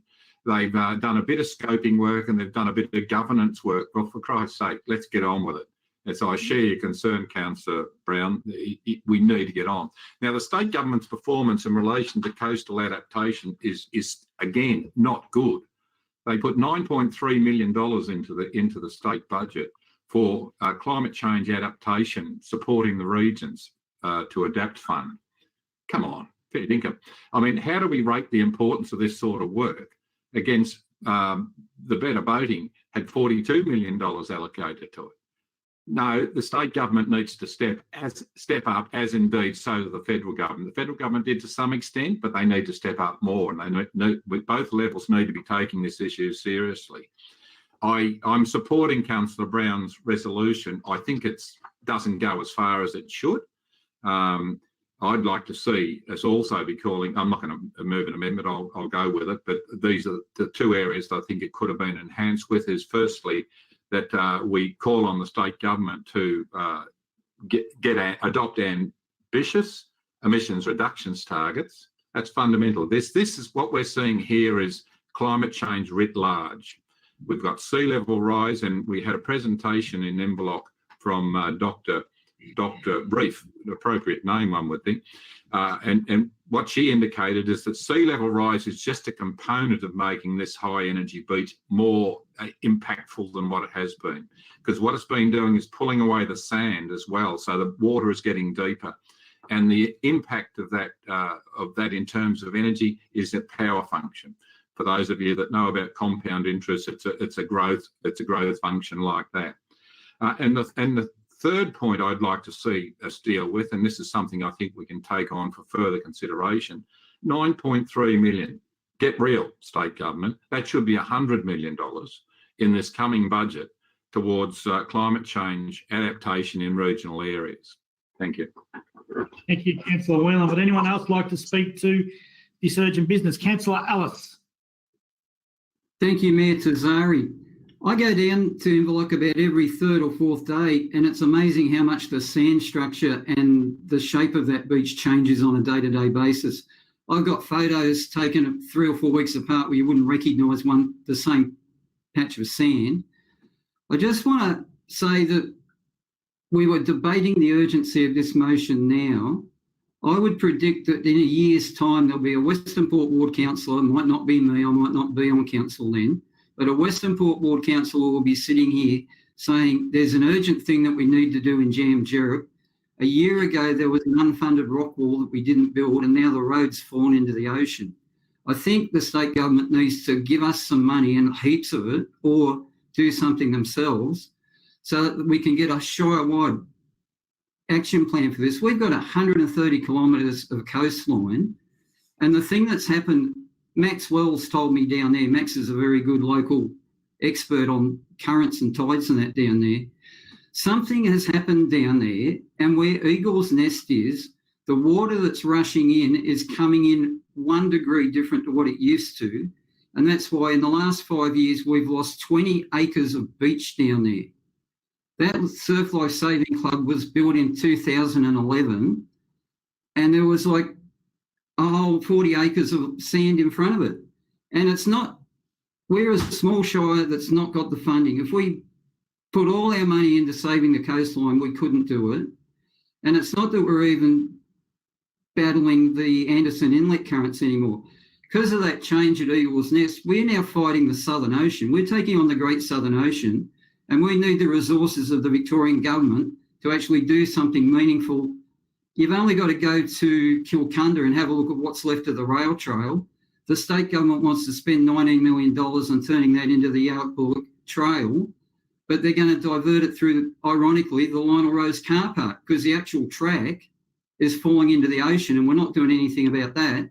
We're just going to divert around, as we've done in Jam Jerop, where you can no longer walk to the beach because the steps got washed away. I totally agree with Councillor Brown about this. We need to do something now, and we need to get funding for a Shire-wide, a regional-wide strategy to actually deal with this stuff and do something while we've still got something. Thank you. Sorry if I've raved. Thank you, Councillor Ellis. Would anyone else like to speak? Councillor Kent. I just wanted to contradict Councillor Ellis. Yeah, I saw the head turn there, Councillor Ellis. In a year's time, there won't be a councillor debating about Jan Jerop, because if we don't do something now, there's a strong case that the road won't be there and we won't have a Jan Jerop. Simple as that. It's got to be done now for the whole coast. Thank you, Councillor. It wasn't a joke. It's quite serious. Thank you, Councillor Kent. Would anyone else like to speak to or against this urgent business put forward by Councillor Brown? No. Councillor Brown, would you like to summarise or put it to a vote? Yeah, I'd like to just summarise a little bit. You know, with certain issues, sometimes there's a time for doing studies and doing consultation. At other times, decisive action is needed. And I think it introduces one of those occasions.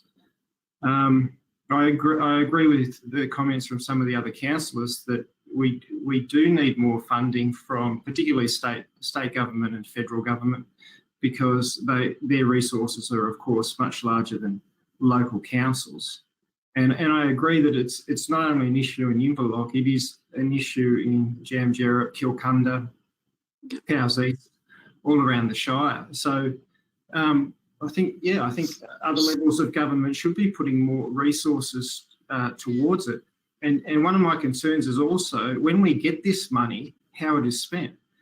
You know, I don't understand why rock is not used more often for two reasons. One is that it's an entirely natural material.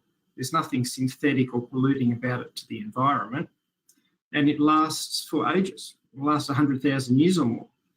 So it might cost a bit more upfront, but it's going to be there for the long haul. So yeah, let's have more funding and let's be careful about how we use it as well. Thank you, Councillor Brown. We'll put it to a vote. All in favour of the urgent business of Councillor Brown's as he read out. Please raise your hands. Councillor Tassari, Rothfield, Laserve, Ellis, Kent, Fullerton, Whelan, Larke and Brown. Carried. Is there any other urgent business before we move forward to item number H1? No? Okay, we move forward to item number H1, reports requiring a cancelled decision. And item number H1 is a response to two petitions, and I ask Ms Kennedy to please introduce the report. Thank you, Mr Mayor. The purpose of this report is to provide a response to two petitions received by Council in relation to fire prevention. The first petition was received at the 19th of February 2020 Ordinary Council meeting regarding the potential fire risk due to a management of reserve between Woodland, Heath and Bass Highway in Inverloch. The second petition was received on the 18th of March Ordinary Council meeting, and it was titled Fire Reduction Request Concerning Fire Management in the Area near Baxter Drive, 130. This report recommends that Council thank the head petitioners and advise them of their decision. That it recommends that Council continues to review and develop an annual coast and bushland prevention plan for the Woodland Heath Reserve in consultation with the CFA and Municipal Fire Management Planning Committee. That we review the Coast and Bushland Fire Prevention Plan for the Woodland Heath Reserve using a number of key principles. That we continue to deliver fire prevention works as identified in the Coast and Bushland Fire Prevention Plan for Woodland Heath Reserve. And that we continue to support fire management activities on land managed by other agencies and authorities, including Baxter Drive. Thank you, Mr Mayor. Thank you, Ms Kennedy. Can I have somebody move and second this motion as it reads, please? Councillor Larke, seconded. Councillor Brown. Councillor Larke. Thank you, Mayor Tassari. Do you want me to talk to it or summarise the motion?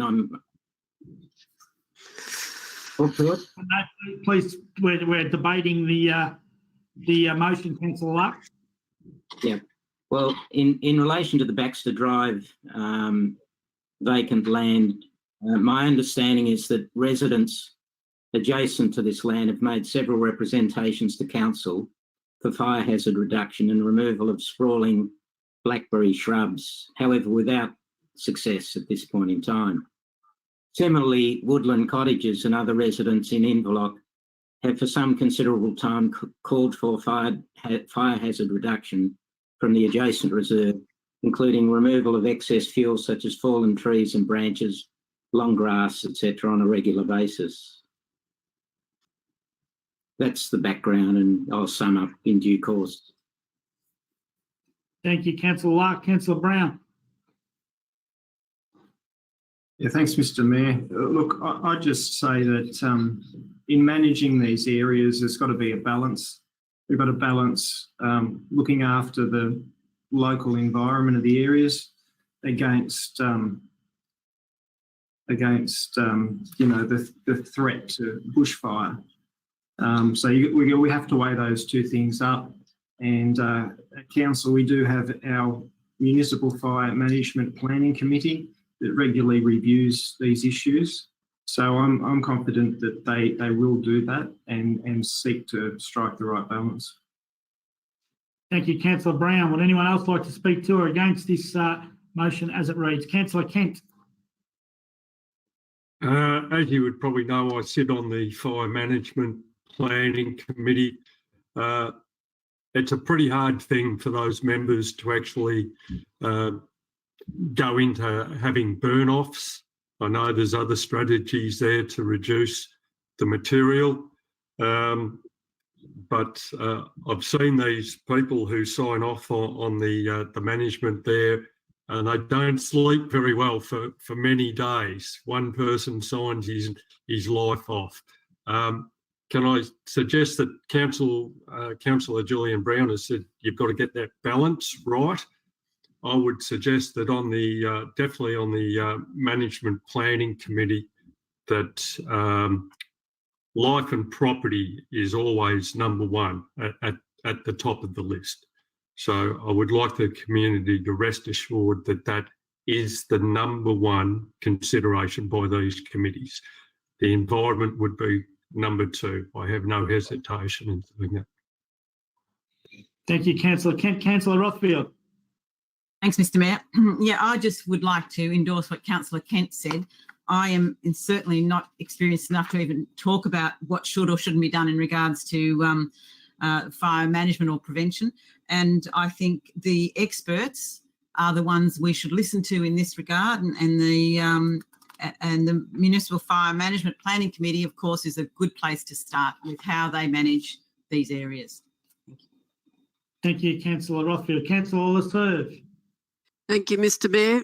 Just in reading the report, that there's council staff have said that in the past 10 years, council has spent $27,800 on fire prevention work. And I think that I can't see how $2,000, $2,700 a year, it really adds much value to that, to the amount of work that should be probably done.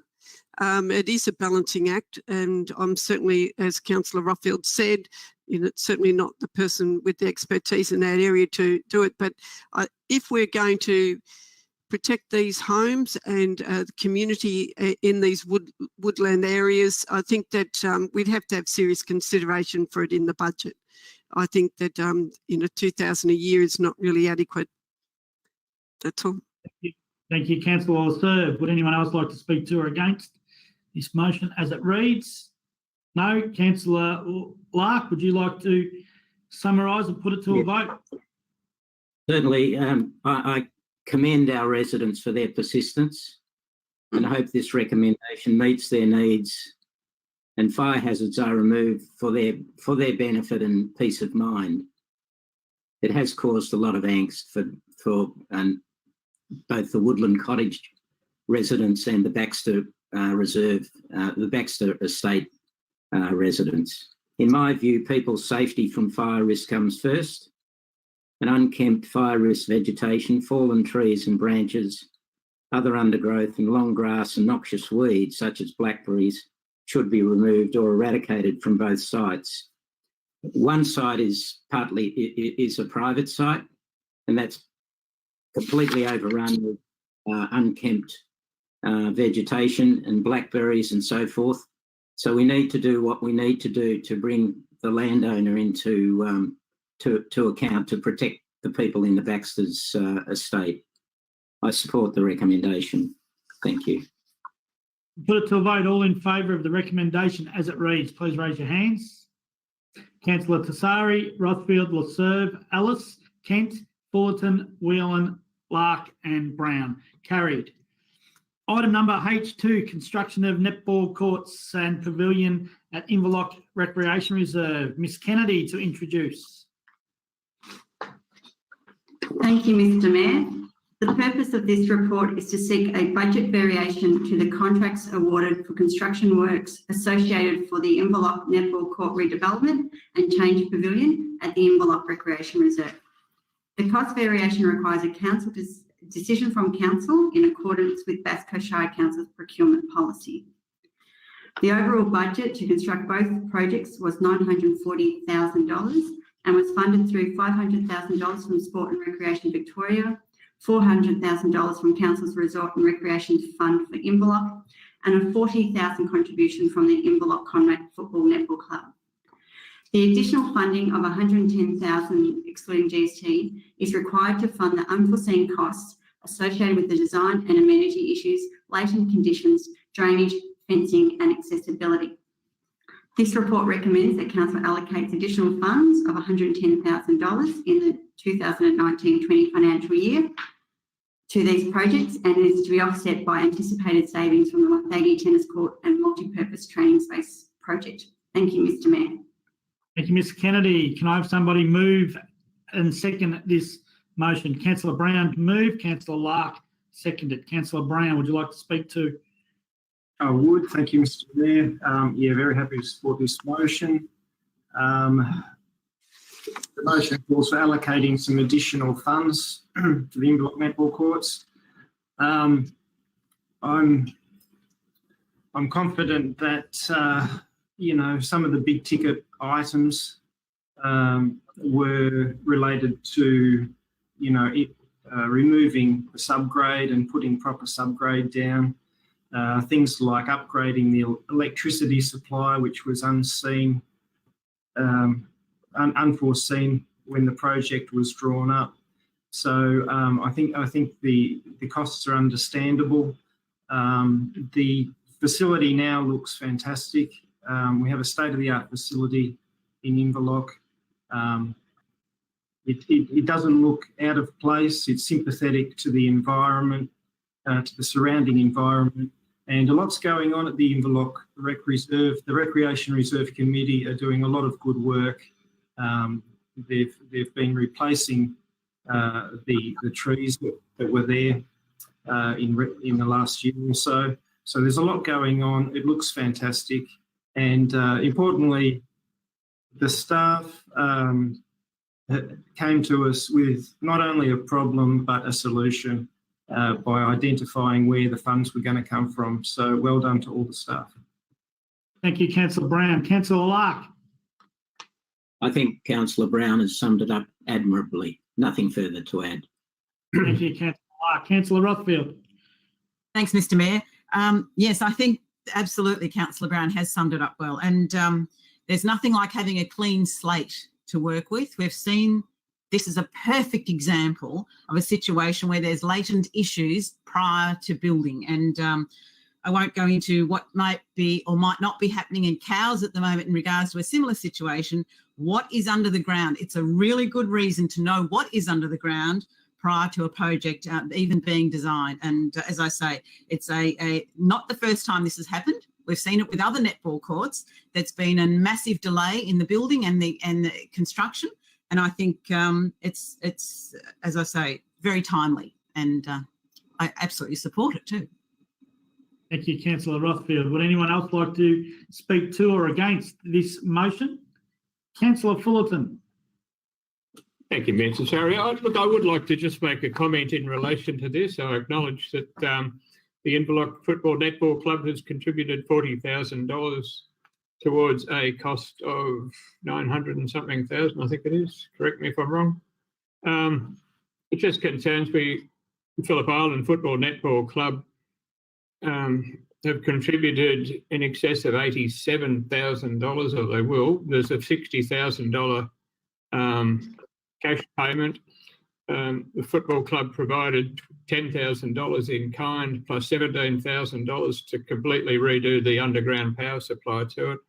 I acknowledge what Julian said, that it looks fantastic and doesn't look out of place where I think ours does. But anyway, yeah, it's just the cost of the football club which concerns me. And if we're throwing extra money, I would have liked to see it been done a bit different. But that's all. Just need to acknowledge those points. Thank you, Councillor Fullerton. Would anyone else like to speak to or against this notice of motion? No, I'll come back to you, Councillor Brown. Would you like to summarise and put it to a vote? Yes, I would. Thank you, Mr Mayor. I'd just like to add, in response to Councillor Fullerton's concerns there, that the anticipated savings are going to come from the Wonthaggi Tennis Court and Multi-Purpose Training Space project, also in Bunurong Ward. So we're recycling some funds within our own ward, and so you shouldn't be concerned that we're taking them from the Island Ward, for example.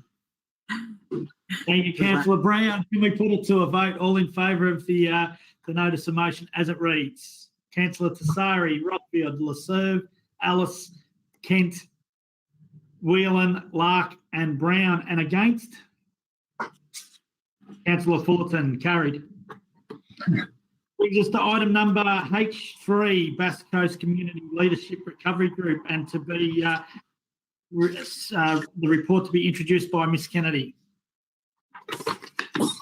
Thank you, Mr Mayor. The establishment of the Bass Coast Community Leadership Recovery Group and the development of the Business and Community Resilience Grants Program guidelines have been in direct response to the actions and outcomes of the April Ordinary Council meeting and current challenges faced with COVID-19. By endorsing the establishment of the group, the terms of reference, the grant program guidelines and providing CEO delegation to approve successful applications, Council will be progressively responding to the community through this difficult time. Thank you, Mr Mayor. Thank you, Ms Kennedy. Can I have somebody move and second this motion, please? A mover? Councillor Brown, seconded by Councillor Fullerton. Councillor Brown. Thanks, Mr Mayor. Look, this relates to, well, not only business, but perhaps particularly business and small business. So I'm very happy to move the motion. I'm sure there'll be a bit of discussion on this one. One thing I'd like to point out and talk about is the current COVID-19 restrictions that are still in place and that do affect the recovery and do affect business and particularly small business, which is a concern of mine. We've dealt with the initial curve of COVID-19 and the federal cabinet has talked about easing restrictions, and different states and territories around the country are lifting some restrictions, albeit at different rates, in different ways. In Victoria, the restrictions have not been lifted very much at all. And, you know, one example is in relation to cafes and restaurants. We have a lot across the Shire. And, you know, some states are allowing 10 people to go into cafes at a time, some maybe 20 at a time. There's been some criticism of that by some people saying that, or perhaps that's uneconomical and that cafes won't be able to trade with those numbers. But I think it's important that we allow businesses to make their own decisions, and no one knows businesses better than the owners and the operators and staff of those places. So I think we need to start looking at lifting some of these restrictions and allowing business to get back to normal, because if they can't start trading when it comes around at tax time, they're not going to be providing much in the way of taxes. And then that's going to have a real impact on local government, state government, federal government. So we really need to think about these restrictions. Thank you. Okay, thank you, Councillor Brown. Councillor Fullerton. Thank you, Mr. Sarri. Look, the impact on business for this, for the whole situation that we're involved in at the moment is particularly devastating to Phillip Island.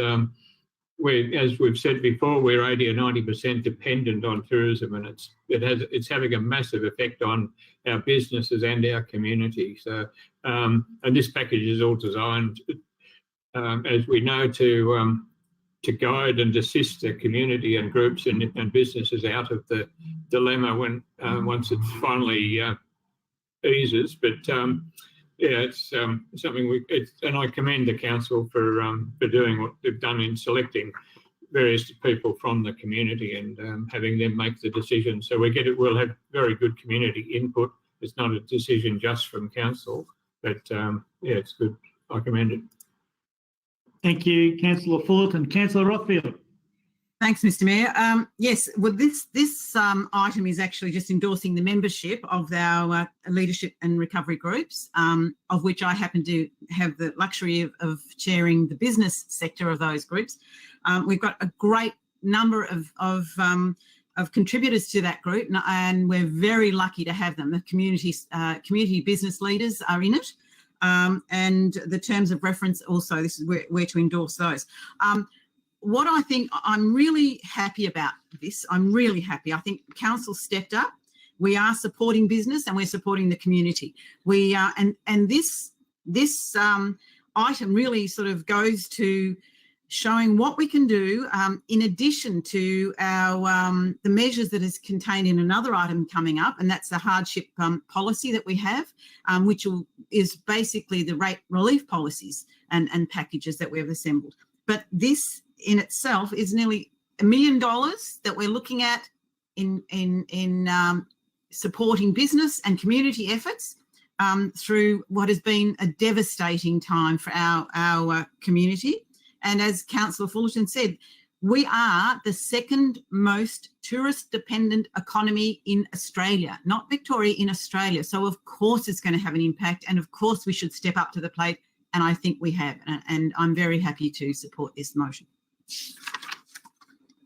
Thank you, Councillor Rothfield. And I just note Councillor Rothfield in her time as Mayor advocating very strongly, and that line that she just used then is one that I've used so many times. And the normal question comes back, second to who? And what would that answer be, Councillor Rothfield? That's Uluru. Uluru, sorry, yep. Councillor Kent. Yes, look, I'd just like to endorse the words of Councillor Rothfield. We have a fantastic group of local leaders involved. I just want to make sure the community realise that we've got this group on board so they can use their expertise, recommendations, but the councillors will have a final decision signing off. And some people may miss out. If you have a gripe, direct that gripe to the councillors. Simple as that, because the community group is there to utilise their expertise. For us, we as councillors, we don't know everything that's happening out there, and that's why we've got this group.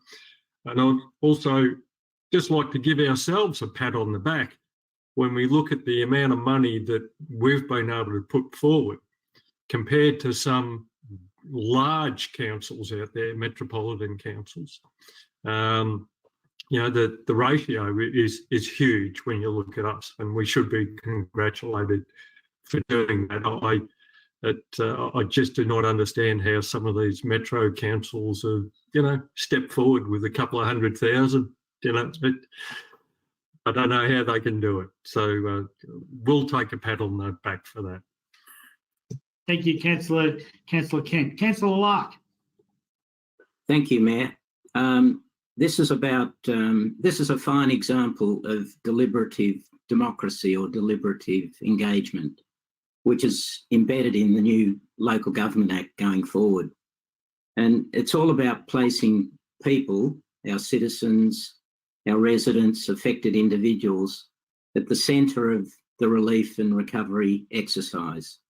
And it's been refreshing to have external people come into our subgroups, the local economy and our major groups, and put forward their ideas and suggestions and their innovations that they have in mind. So it's been deliberative, and it's been an outstanding program to be involved with external sources really driving the outcomes to a great extent. Thank you, Councillor Larke. Would anyone else like to speak to or against? Councillor Lefebvre. Thank you, Mr. Mayor. Yes, I endorse all the councillors' comments on this recommendation. What I was going to say with the, council's endorsed a suite of measures as well as this grant package through the Leadership Recovery Group, and those should be acknowledged as well. Also, that there is a discontinue or a deferral of some projects within the 2019-20 budget. So things like the rating strategy review and that. So that there will be things that hopefully will be picked up in the next budget round. I'd like to thank, I'm on the chair of the Arts and Culture team, and we've got some great community people that have represented a wide cross spectrum of the arts and cultural within Bass Coast. So, you know, I thank them for their work and commitment. And we've been pretty well intense, meeting as a main group once a week and as a subgroup once a week. So that's kind of brought us all together fairly quickly and to be able to deliver this program. So I want to really acknowledge Ali and her team, if she could pass that on to, of thanks certainly from the councillor's point of view, because it's been a big chunk of work and it happened pretty quickly when everybody's working. Our staff are working from home as well and have been impacted by this coronavirus. So I just want to pass on those thanks. Thank you, Councillor Lasserve. Would anyone else like to speak to or against this motion? No? Councillor Brown, would you like to sum up or put it to a vote? You're on mute, Councillor Brown. Sorry.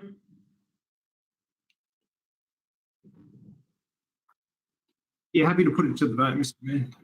Thank you, Councillor Brown. Everyone in favour of the motion, the recommendation as it reads? Councillor Tassari, Rothfield, Lasserve, Ellis, Kent, Fullerton, Whelan, Larke and Brown. Carried.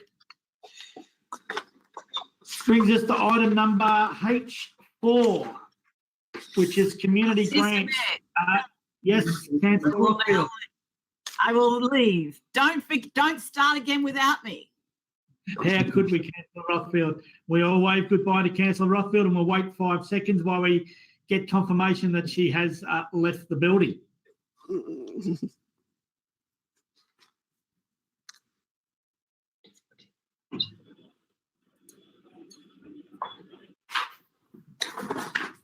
Councillor Rothfield has left the building. So we now have item number 4, community, and that's to be presented by Miss Kennedy. Thank you, Mr. Mayor. The purpose of this report is to seek council endorsement of funding recommendations for the Community Grants 2020 Round 1. All categories were offered in the round, being General Community Grant, Festivals, Celebrations and Events Grant, and Minor Capital Works Grants. An assessment panel has made recommendations based on the funding criteria adopted by Council at its ordinary meeting on the 25th of October 2015. A total of 66 applications were submitted, requesting just over $254,000 in grant funding.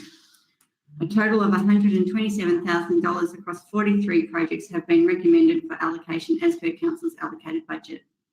Projects recommended cover a diverse range of activities, including sports and recreation, arts and culture and heritage groups, youth activities, the environment, and projects of benefit to the broader community. Support for organisations to purchase equipment or make capital improvements to facilities and maintain an essential role for community grants. This highlights the importance of the Community Grants program in supporting Bass Coast community to enhance services and facilities. Thank you, Mr. Mayor. Thank you, Ms. Kennedy. Can I have somebody move and second this recommendation as it reads? Councillor Fullerton, and seconded Councillor Lasserve. Councillor Fullerton. Thank you, Mr. Sarri. Look, community grants are one of the pleasures that we actually have each year in our council term, and being able to fund and support financially various groups and associations in our community is very rewarding to us all. So, you know, I'm happy to move the recommendation. Thank you, Councillor Fullerton. Councillor Lasserve. Thank you, Mr. Mayor. Look, this is also, when we talk about the recovery package, this, you know, comes in parallel with that. So there's going to be a lot of groups that can be directed to the Community Grants program, and I think it's a really great program, and it's always exciting to hear what groups apply for and how they spend the grants money. I think that the recovery leadership group application will go on the same criteria as the Smarty Grants process, so the officers will help people apply through that one, not the last recommendation. But I'm happy to endorse this. It's a great program. Thank you, Councillor Lasserve. Would anyone else like to speak to Councillor Larke? I just want to clarify a point. One of the grant recipients is Mequa Care. They're a major provider of residential nursing and support services, and they were the organisation that we transferred our HAC services to. Are we confident that they fit within the qualifying category for community grants? Are you seeking clarification from Ms Kennedy for that? I am. Ms Kennedy, can you respond to that? Yeah, thank you. Through the Mayor, through the process of assessing the applications, it was confirmed that Mequa Care are a not-for-profit organisation and therefore are eligible to apply for the community grants. Thank you, Ms Kennedy. Councillor Larke, would you like to continue? No, that I did. It was just had a point of clarification. Thank you. Would anyone else like to speak to or against this recommendation as it reads?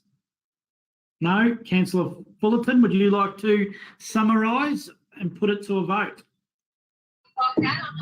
Yeah, look, no, there's no, I'll just put it to a vote if you could. I think we've said it all. Thank you. Thank you, Councillor Fullerton. Everyone in favour of the recommendation as it reads? Councillor Tassari, Councillor Kent, Councillor Fullerton, Lasserve, Whelan, Larke, Brown and Ellis. Carried. We will now pause for a couple of minutes while we get Councillor Rothfield back into the room. Everybody smile because we're still on camera.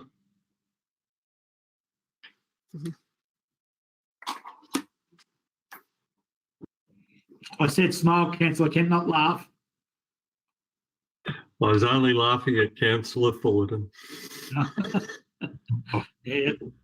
And he wasn't even doing anything this time. Do we have to get it back? Okay, we're ready for you to rejoin. Thanks. Here we go. Councillor Rothfield has arrived, so we'll just wait a couple of minutes. And there she is. Welcome, Councillor Rothfield. Can I just confirm that you can see us all and hear us all? I can confirm that I can see you all and hear you all. Can I confirm that all councillors can see Councillor Rothfield and hear Councillor Rothfield? Yes. Tragically. Yes. Yes. Okay. We shall continue with our meeting. Item number H5, and it is to be presented by Ms Jones. Ms Jones. Thank you, Mr Mayor. The purpose of this report is to seek council consideration of a new appointment to the Coronet Bay Holden Reserves Committee of Management. Thank you, Mr. Thank you, Ms Jones. You've won the race for the fastest speaker. Well done.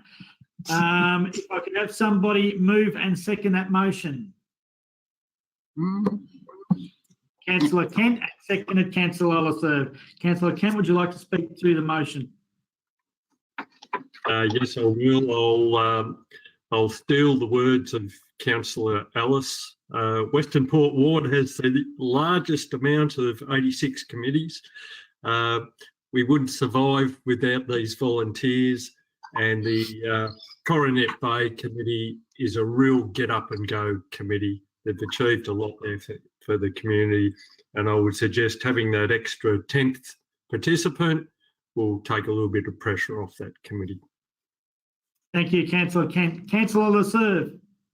Just re-endorse Councillor Kent's view of the Coronet Bay Hall and Reserve Committee of Management. They do a great job. Yeah, we're happy to attend their meetings. Thank you, Councillor Lasserve. Would anyone else like to speak to or against this recommendation? Councillor Ellis. I'd like to support what my fellow councillors said. One of the things that the Coronet Bay Management Committee are doing down there, they've actually put in a community garden, most of which has been funded by their efforts and donations from the local community. And they're growing food specifically for people that can't access fresh fruit and veggies themselves. There's a number of people down there that can't drive, can't leave the area. And because there's no supermarket in the area too, they've actually planted veggies and that to make sure that people get the nutritional balance that they need. And I think that's a very good example of the community working together. I fully commend and support that Section 86 committee. Thank you. Thank you, Councillor Ellis. Would anyone else like to speak to this motion? No? Councillor Kent, would you like to summarise and put it to a vote? Let's vote. Let's vote. Okay, everybody in favour of the recommendation as it reads. Councillor Tassari, Kent, Fullerton, Rothfield, Laserve, Whelan, Larke, Brown and Ellis with a thumbs up. Carried. Item number H6 and to be presented by Mr Phil Moulter.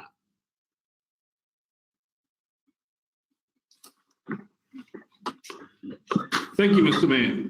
It is pleasing to be in a position to report that Council is currently on track to deliver an operating surplus that is $3.8 million favourable to budget and an adjusted underlying surplus that is $1.6 million favourable to budget for the 1920 financial year.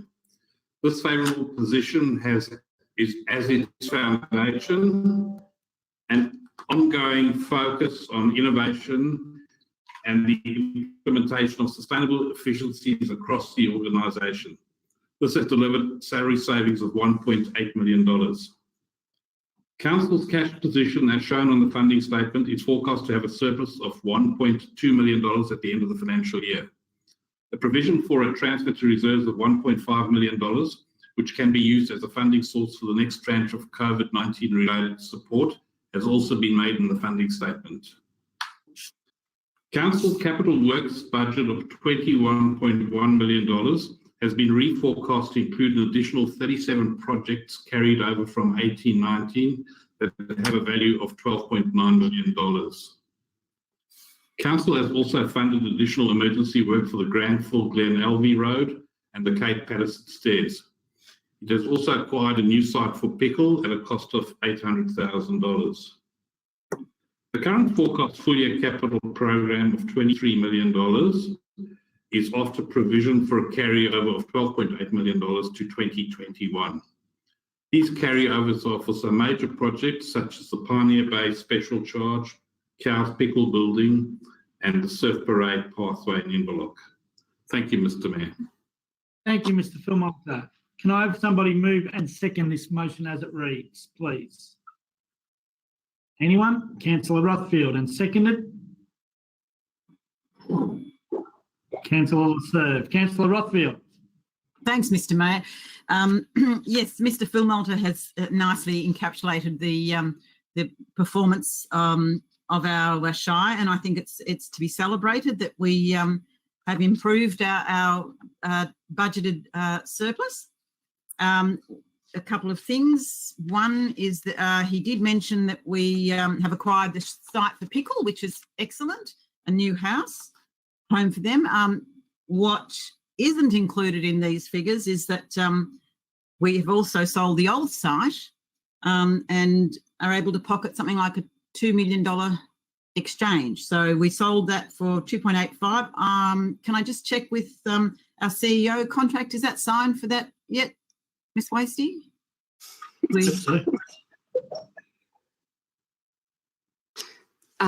Through you, Mr Mayor, yes, we have got that.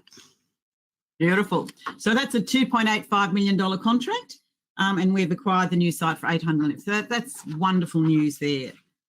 Yes, so as I say, I think that we're doing well, very well. Thank you, Councillor Rothfield. Councillor Laserve. Not a lot further to add, Mr Mayor, only that I think that in these challenging times, I think we're on track and we've got some exciting projects being delivered. Thank you, Councillor Laserve. Councillor Larke. Thank you, Mayor. I still have reservations regarding Council's accounting practices and other financial issues, including but not exclusive to capital works budgeting and carryovers, the operating budget and lack of reform, including close scrutiny of discretionary and non-essential variable costs, reserve accounting and cash shortfall of $10 million to cover reserves, and concern about the trajectory of our borrowings. For example, our borrowings are projected at 30 June 20, which are not really related in any great way to COVID-19, is $15 million. Conversely, South Gippsland Shire Council has nil outstanding borrowings as at the 30th of June 2020. I'm not supportive of, I think that the issue is that our position is not as rosy as what is being painted, and I'm not supportive of certain of Council's financial and accounting practices. Thank you, Councillor Larke. Would anyone else like to? Councillor Whelan. Mr Mayor, it's a little almost redundant, but I had put through a little note saying I had a question of David at the start, and you seem to miss that. But if I could, I'd ask that question and then speak to that. So you're seeking clarification, or? I just from the report that David actually uses different categories to describe the status of projects. For example, delayed as the 132nd campus. You can see clarification from Mr. Phil Malter. Yep. Yeah, and apologies it's so late, but I used the wrong technique, obviously. We refer to the rating strategy as being discontinued, but we refer to the car ferry project as being deferred. Can he clarify why we've used those different categories, and if in fact, given that the money has been taken away to fund the recovery grants, whether in fact they would have to be resubmitted into the budget anyway, so they're not deferred, they're in fact discontinued. Our CEO is going to respond to that, I think, Councillor Wheeler. Thank you. So through the Mayor, it can be read as discontinued, so the language should have been the same. So thank you for the pick up there, Councillor Whelan. I would like to add, though, that the Mayor has just written to the Premier seeking full funding of the $200,000 to fund that work that we were going to contribute $80,000 because of the delay in getting that funding out to Council, which has resulted in the discontinuation. Thank you, Ms Wasty. Councillor Whelan, would you like now to speak to? Just a couple of points. I along with Councillor Rothfield and yourself, sit on the Audit Committee, and through that process we've had an opportunity to work closely with the finance staff, and also the report goes to the qualifications they have, and a very highly qualified group of people, and I value their input and appreciate the within accounting as in economics, which is more my field. People have differences of opinion, and I see Councillor Larke's comments in that way. And I must say, in terms of the Audit Committee, I take, and I have for the length of my term as a councillor, taken strong heart from the fact that we have very experienced people sitting on that committee who do apply quite a strong view over the accounts that are submitted by David. I think David at one time described coming to audit as getting root canal work, because he is put through the hoops.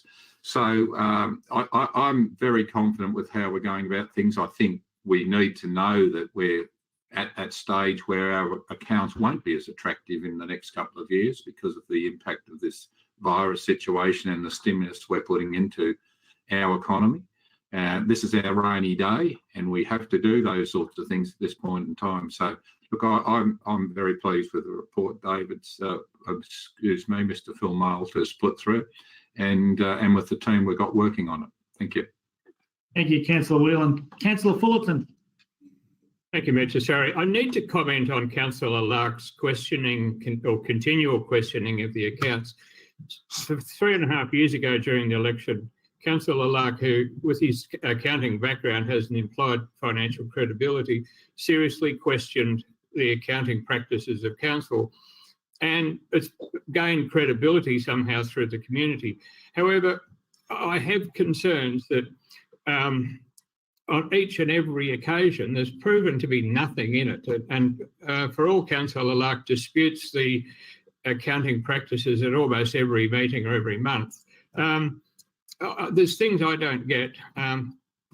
the councillor requests, I put in one or two every month perhaps. Councillor Larke with his financial requests just takes up so much time of our staff, and they're continuing, they're ongoing, and I just don't get it.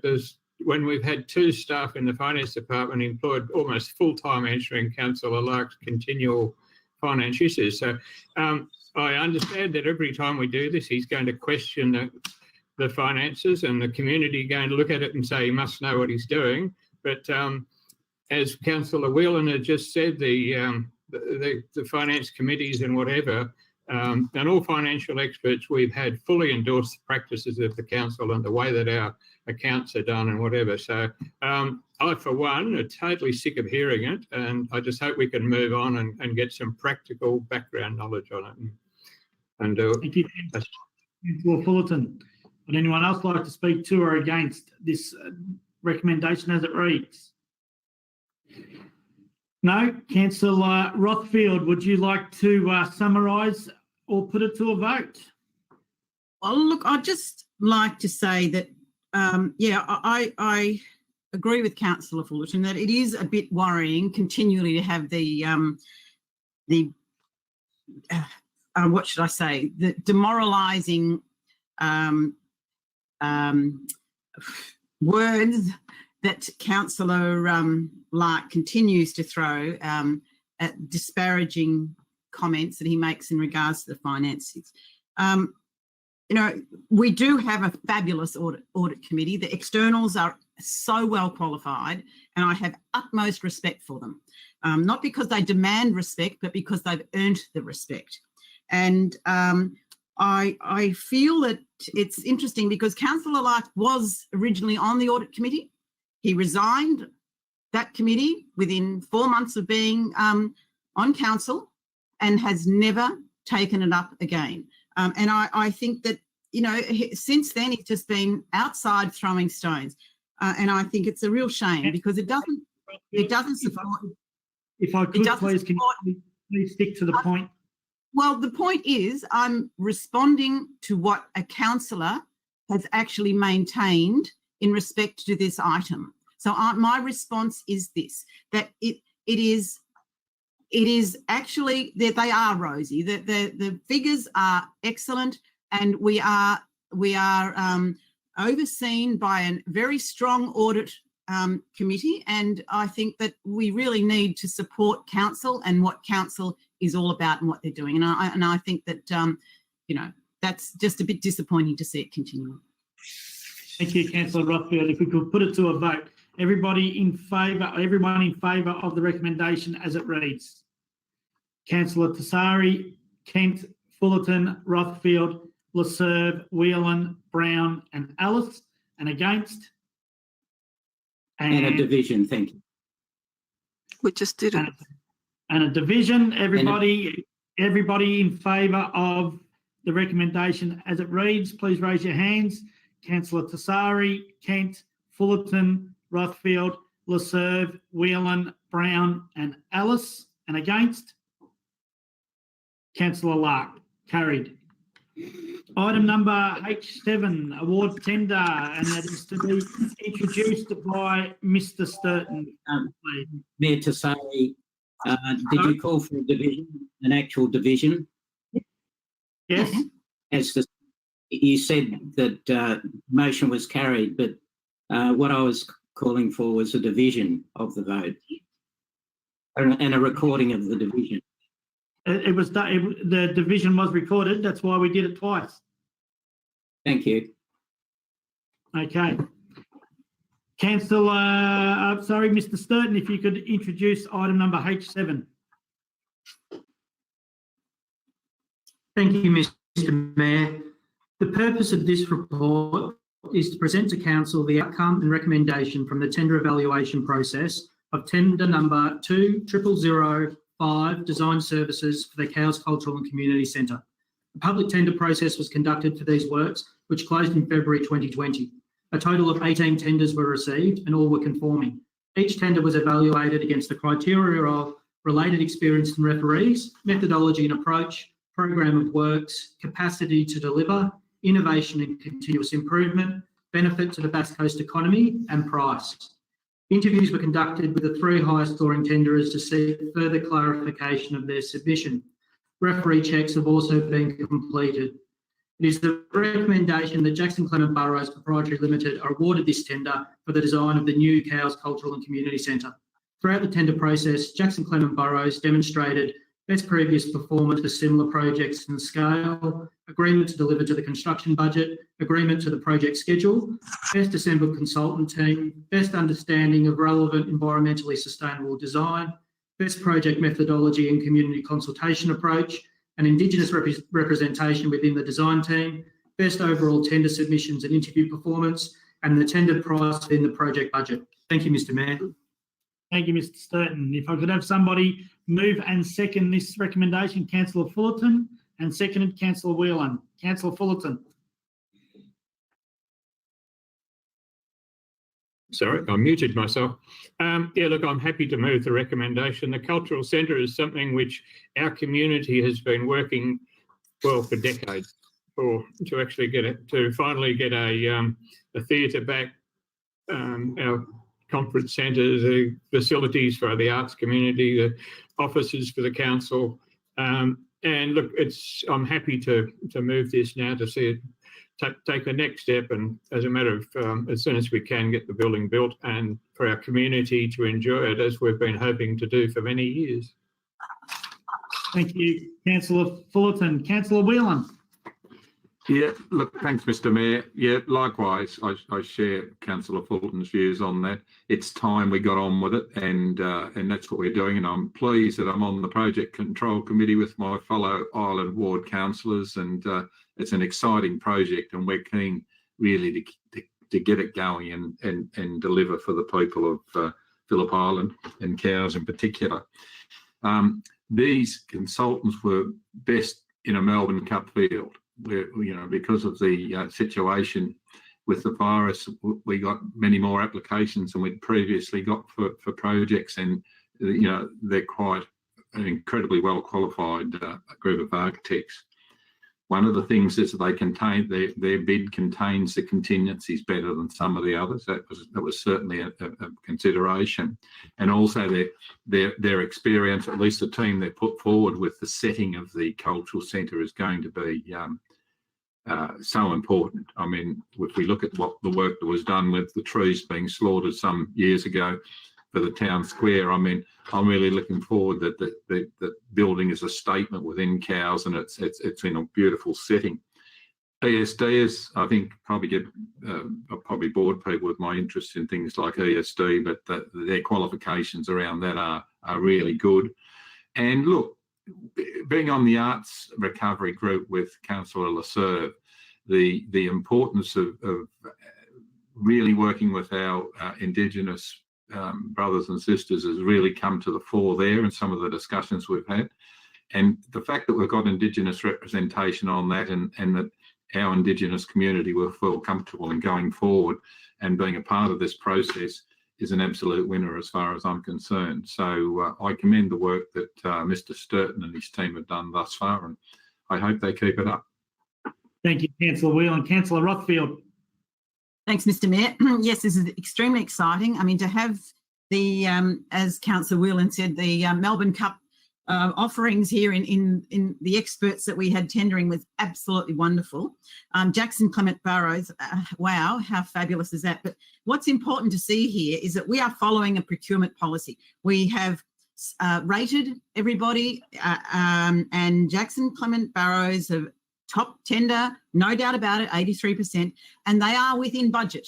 And that's an important part of it. The budget was 1.4 and they've come in under that. So whilst there is a disparity in some of the other pricing, it is still, they're within our budget and we're following our policy. So excellent. I'm thrilled. Thank you, Councillor Rothfield. Anyone else like to speak to or against the recommendation as it reads? Councillor Fullerton, would you like to summarise or put it to a vote? I'd like to summarise, but just quickly, I would like to comment. There's been a bit of angst in the community in relation to the demolition of the building fairly soon. We need to point out that the need for that is imperative. Is that we don't know what we're going to find underneath. There is contamination, asbestos contamination in some of the formwork for the concrete. We don't know what the rest of it's going to be, and we need to have a few months up our sleeve in case there is contamination there. And the last thing we want to do is have a tender for the construction of the building and only have the commencement delayed because of what they found. So, yeah, we want a clear site. We want to move on. We want to build it. We want our community to enjoy it, all of our community. Thank you, Councillor Fullerton. We'll put it to a vote. All in favour of the recommendation as it reads. Councillor Passari, Kent, Fullerton, Rothfield, Laserve, Whelan, Larke, Brown and Ellis. Carried. Item number H8, COVID-19 financial hardship policy, to be presented by Mr. Phil Moulter.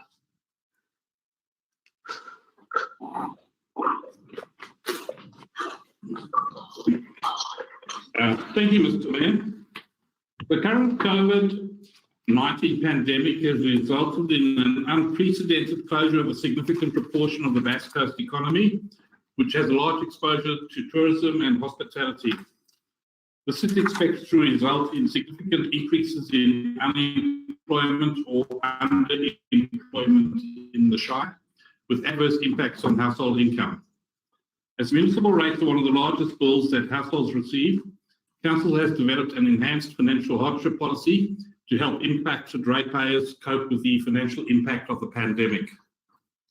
The proposed deferral of the next 3 rate instalments on an interest-free basis up to the 30th of June 2021 represents Council support to their cash flow of approximately $1,200 for an average property. This complements support that is being provided by the Commonwealth, the state, and to a lesser extent by banks who are allowing mortgage deferrals with interest still being capitalised. Ratepayers are required to meet defined criteria to qualify for this support, and this support is also being provided to businesses that have been impacted, including those who are paying rates to their landlords.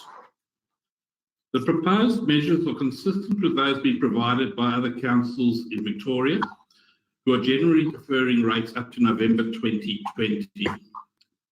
The council will also support ratepayers at the end of the deferral period to repay their back rates through a payment plan that will spread the payments over up to 2 years. The External Audit Committee members have been invited to and have all provided feedback ahead of this meeting. They have endorsed the policy while asking questions about potential bad debts, adverse impacts of Council's cash flow, including setting a cap, the assessment process and external benchmarking. Thank you, Mr. Mayor. Thank you, Mr. Phil Moulter. Good save, because we started to lose you halfway through there. You regrouped well. Can I have somebody move and second the recommendation as it reads, please?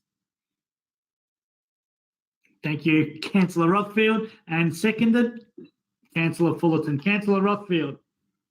Well, we're just endorsing a financial hardship policy. The policy is good. I'm pleased that we've set in the policy what we're actually offering, but we've also got a little bit of a wiggle room there in respect to people that actually are in dire straits at the end of the particular period, that they can actually apply for more leniency. So I'm happy with it. I think we are doing the right thing. And as I said before, this is actually in addition to what we've done with the grants, the first round of grants and other things, other grants, perhaps the second round that we will be going through in the future. So, yeah, I certainly endorse it. Thank you, Councillor Rothfield. Councillor Fullerton. Yes, happy to support that and happy to support Councillor Rothfield's comments. But one thing we need to do is ensure that this information is out to the public. A lot of our businesses that are suffering dramatically, they probably don't have the time to sit around and watch for what's coming. And if we can approach, they need to know that it's there and they can approach us and we can do it. So, absolutely. Thank you, Councillor Fullerton. Councillor Brown. Thanks, Mr. Mayor. I just wanted to say that I think it's fair when someone says that traditionally council as an industry, that they often have trouble understanding business and looking after business. That's traditionally been the case. And I think what Bass Coast has demonstrated recently with this financial hardship policy, deferral of rates that will be interest-free, with our COVID-19 response, over $700,000 worth of funds going to that.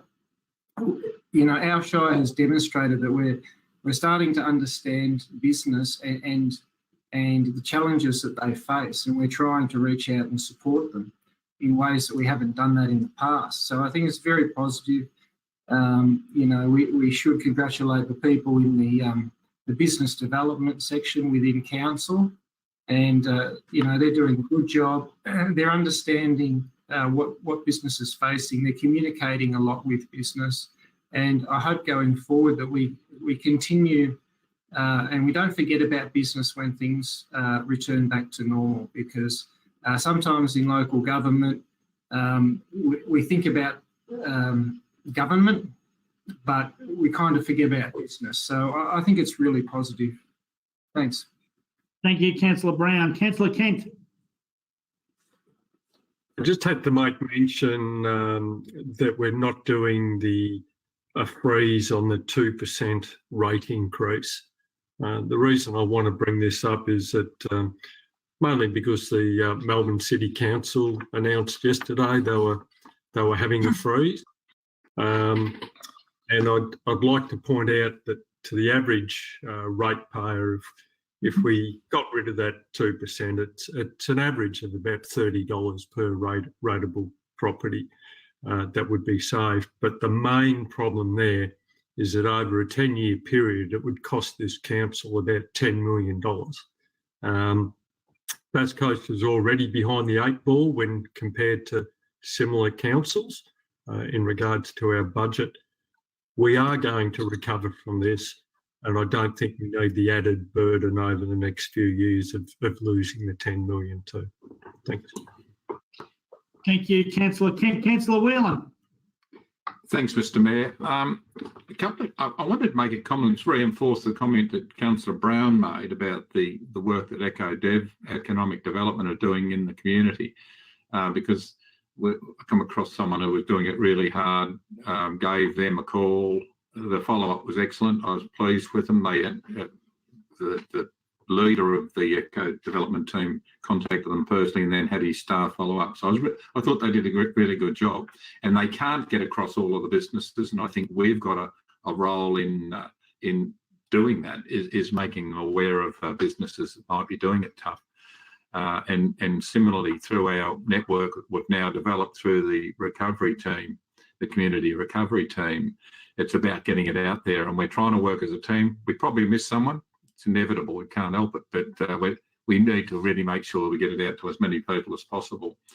And I just wanted to say in relation to the rate freeze, picking up on Councillor Kent's comment, it's hard. You can't give in to, you can't just target the people that are in trouble. If you give those sorts of things, it goes to everybody. And some groups are doing well. I'd rather see the money come in and then we look at how we can directly help those affected people, affected businesses and that sort of thing. And we'll probably be doing this for a little while, although I see moving on from the hardship policy, the main thing that we will do will be to try and stimulate our economy, which will be to spend. Those capital projects are going to be so important.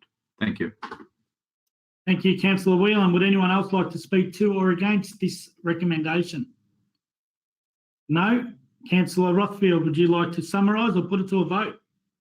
Just quickly, Mr Mayor, I would endorse what Councillor Fullerton and to a point what Councillor Whelan has said in regards to getting it out to the public, getting it out there so people know that they've got these options available to them. And I would also support the EcoDev team as well. Councillor Brown made a mention that when we're getting back to normal, I would say that it will be years for our Shire to get back to normal, given our reliance on tourism and what have you. And in regards to a rate freeze, let's just remember that that's to be decided. That's in next year's budget. That's not now. It's yet to be decided. So we really can't even talk about what it is because we don't know yet. I just wanted to clarify that point. That's it. Thank you, Councillor Rothfield. If we could put it to a vote, everybody in favour of the recommendation as it reads. Councillor Tassari, Kent, Fullerton, Rothfield, Laserve, Whelan, Larke, Brown and Ellis. Carried. Item number H9, increase the council's interim loan facility, to be presented by Mr. Phil Malter. Thank you, Mr. Mayor. The purpose of this report is to obtain council approval for an increase of $3.57 million in the interim loan facility that it has with the Commonwealth Bank. An increase of this magnitude has been provided for in the 1920 budget, and while funds have not been drawn down at this stage due to delays in the completion of the capital works projects that these borrowings were earmarked for, it is appropriate, given the current financial environment, for council to bolster its cash reserves and access borrowings at historically low interest rates. The interim loan facility is also very flexible and can be repaid or redrawn at short notice. Thank you, Mr. Mayor. Thank you, Mr. Phil Malter. Can I have somebody move and second this recommendation, please? Councillor Rothfield, and somebody second Councillor Ellis. Councillor Rothfield. Well, this is the time to support the rebuilding of our economy and to mitigate or minimise the social issues which would undoubtedly develop and emerge over time. We are all in this together, as we've heard from different levels of government, and it's not a time to be to shirk away from what we should do. And as we've seen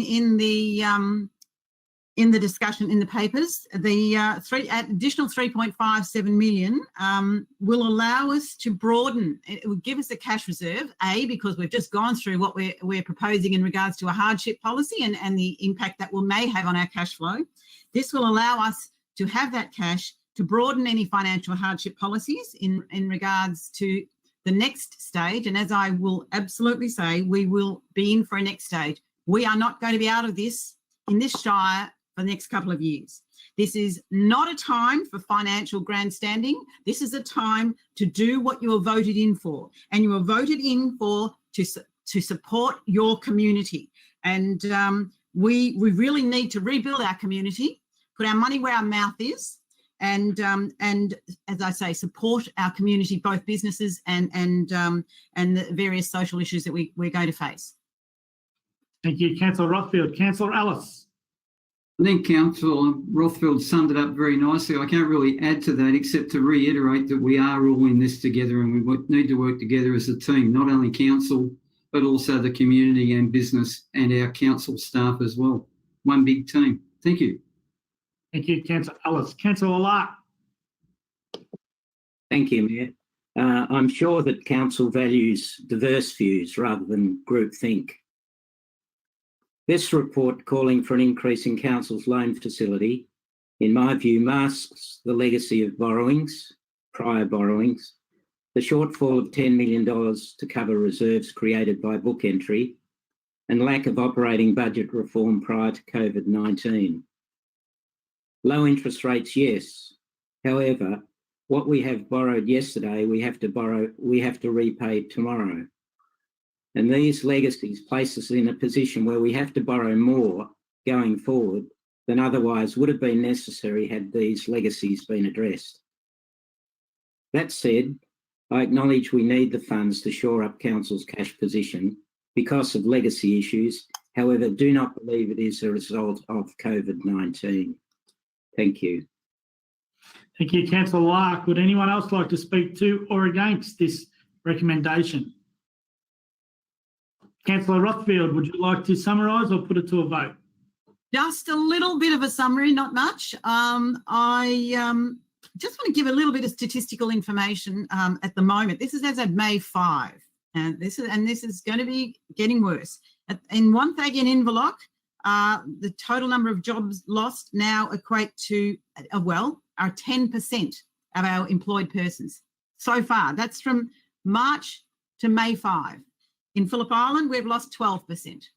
So we know that's right now. It's going to get worse. and we need to be able to support our community. And as I say, I'm pleased to hear that doesn't appear that there's anyone really against this recommendation. So thank you. Thank you, Councillor Rothfield. We'll put it to a vote. All in favour of the recommendation as it reads. Councillor Tassari, Kent, Fullerton, Rothfield, LaServe, Whelan, Larke, Brown and Ellis. Carried. Item number H10. Cancel fees and charges to be presented by Mr. Filmolter. Thank you, Mr. Mayor. The purpose of this report is to obtain council approval for the proposed council fees and charges for 2021. Council received an initial fees and charges review report in March 2020. However, given concerns about the pandemic, deferred consideration of this to a future meeting. The proposed fees and charges settings for 2021 now include a freeze on all fees at 2019-20 levels. This will reduce Council's fee revenue budget by $350,000 next financial year. In addition, it is proposed to waive all footpath trading, liquor licence and business signage fees for the full 2021 financial year. Thank you, Mr. Filmolter. Councillor Rothfield, are you moving that recommendation? Absolutely. Yes. I have a seconder. Councillor Ellis. Councillor Rothfield. I just think it's wonderful. And another show of support also from council. $350,000. That's a direct benefit, really, to the businesses that need it, and I totally support it. I think it's wonderful that we've actually waived them, not deferred them. We've waived them, which is great. Waived. Thank you, Councillor Ellis. Yeah, thank you, Mayor Tassari. Small business is the backbone of our economy over here. I know we depend a lot on tourism, and that flows down to a lot of cafes, particularly along Grantville and along that way, as well as on Phillip Island and in Wonthaggi. I think this is a great way that we're showing the support for that community and part of the recovery. I think it's a great idea. Thank you, Councillor Ellis. Would anyone else like to speak to or against this recommendation? Councillor Rothfield, would you like to summarise or put it to a vote? Put it to a vote. All in favour of the recommendation as it reads. Councillor Tassari, Councillor Kent, Fullerton, Rothfield, LaServe, Whelan, Larke, Brown and Ellis. Carried. Brings us to statutory reports. Can I request a councillor move a motion that the agenda items 1.1 to 1.5 be considered as a block? Councillor Ellis, seconded. Councillor Fullerton, all in favour of. Councillor Tassari, Kent, Fullerton, Rothfield, LaServe, Whelan, Brown and Ellis, and against? And abstain? Councillor Larke, did you vote for or against or abstain for that? For. For? Yes. I'll tell you afterwards why I chuckled at that. That sounded like an old Hollywood movie. Can I now ask if any councillors wish to discuss a report? No, yes. Request that a councillor move a motion. Yep, Councillor Whelan? Yes, I want to discuss I4. Okay. So can I have somebody move? We discuss it now. Councillor Whelan, please feel free to go ahead and discuss item I4. Mr. Mayor, I just wanted to raise that because I4 is about councillor expenses, and to put in context that the workload that goes with being on a number of committees, and I made a point of putting the committees I'm on in my councillor report for this month, and a number of those committees or external bodies take me out of the municipality for attendance. the South East Councillors Climate Change Alliance, the Western Port Biosphere, the Australian Coastal Councils Association, for example. The SECA meets at the City of Kingston, Western Port now, Biosphere is meeting at the City of Frankston. Australian Coastal Council is something that I should have been at last week, which was a workshop on coastal hazards, but was deferred because of COVID-19. But I wanted to put in context that that also brings an additional workload. So I think there's something like 38 committees. I'm represented on 9 of those, and chair of 2 of those and co-chair of a further one. I just wanted to put it into context that that therefore, and also being on the island board, we have further to travel for most meetings than, of course, the Bunurong ward councillors do. So just a context for that, Mr Mayor. Thank you, Councillor Whelan. Would anyone else like to speak to any of these reports? If not, we'll put it to a vote. Oh, Councillor Laserve.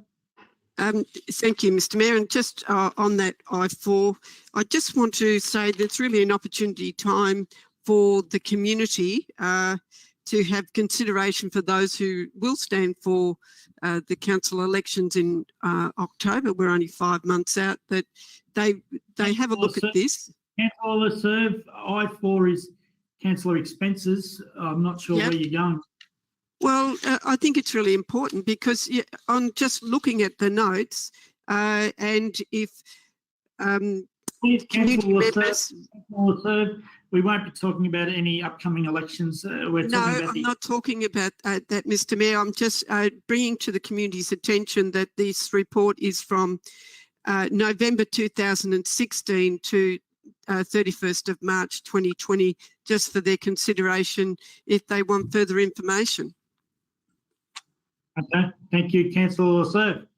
We'll put it to a vote. I request the councillor to move and second the motion that the recommendation attached to the agenda items I11 to 14 be adopted. I1 to I4 be adopted. Councillor Whelan, seconded. Councillor Ellis.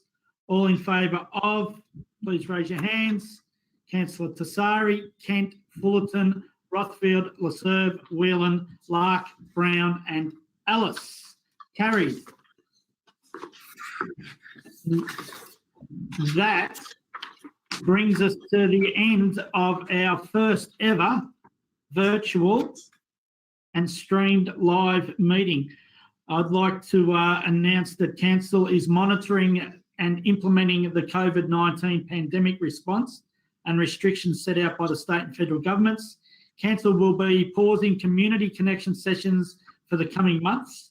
Next ordinary council meeting will be held virtually on the 17th of June 2020, commencing at 11 o'clock a.m. It will be open to public via live stream. I thank everybody on my screen for participating in this meeting. I thank everybody who aren't on the screen but were the voices when called on for participating in this meeting, and everybody that has done a power of work in our IT department, our comms department, and all the executive and staff as well to get us to this point. It's been a lot of effort, and I thank them all. So thank you, and I thank the community members that have watched our live stream and will watch our stream into the future. Thank you all, and I declare the meeting closed.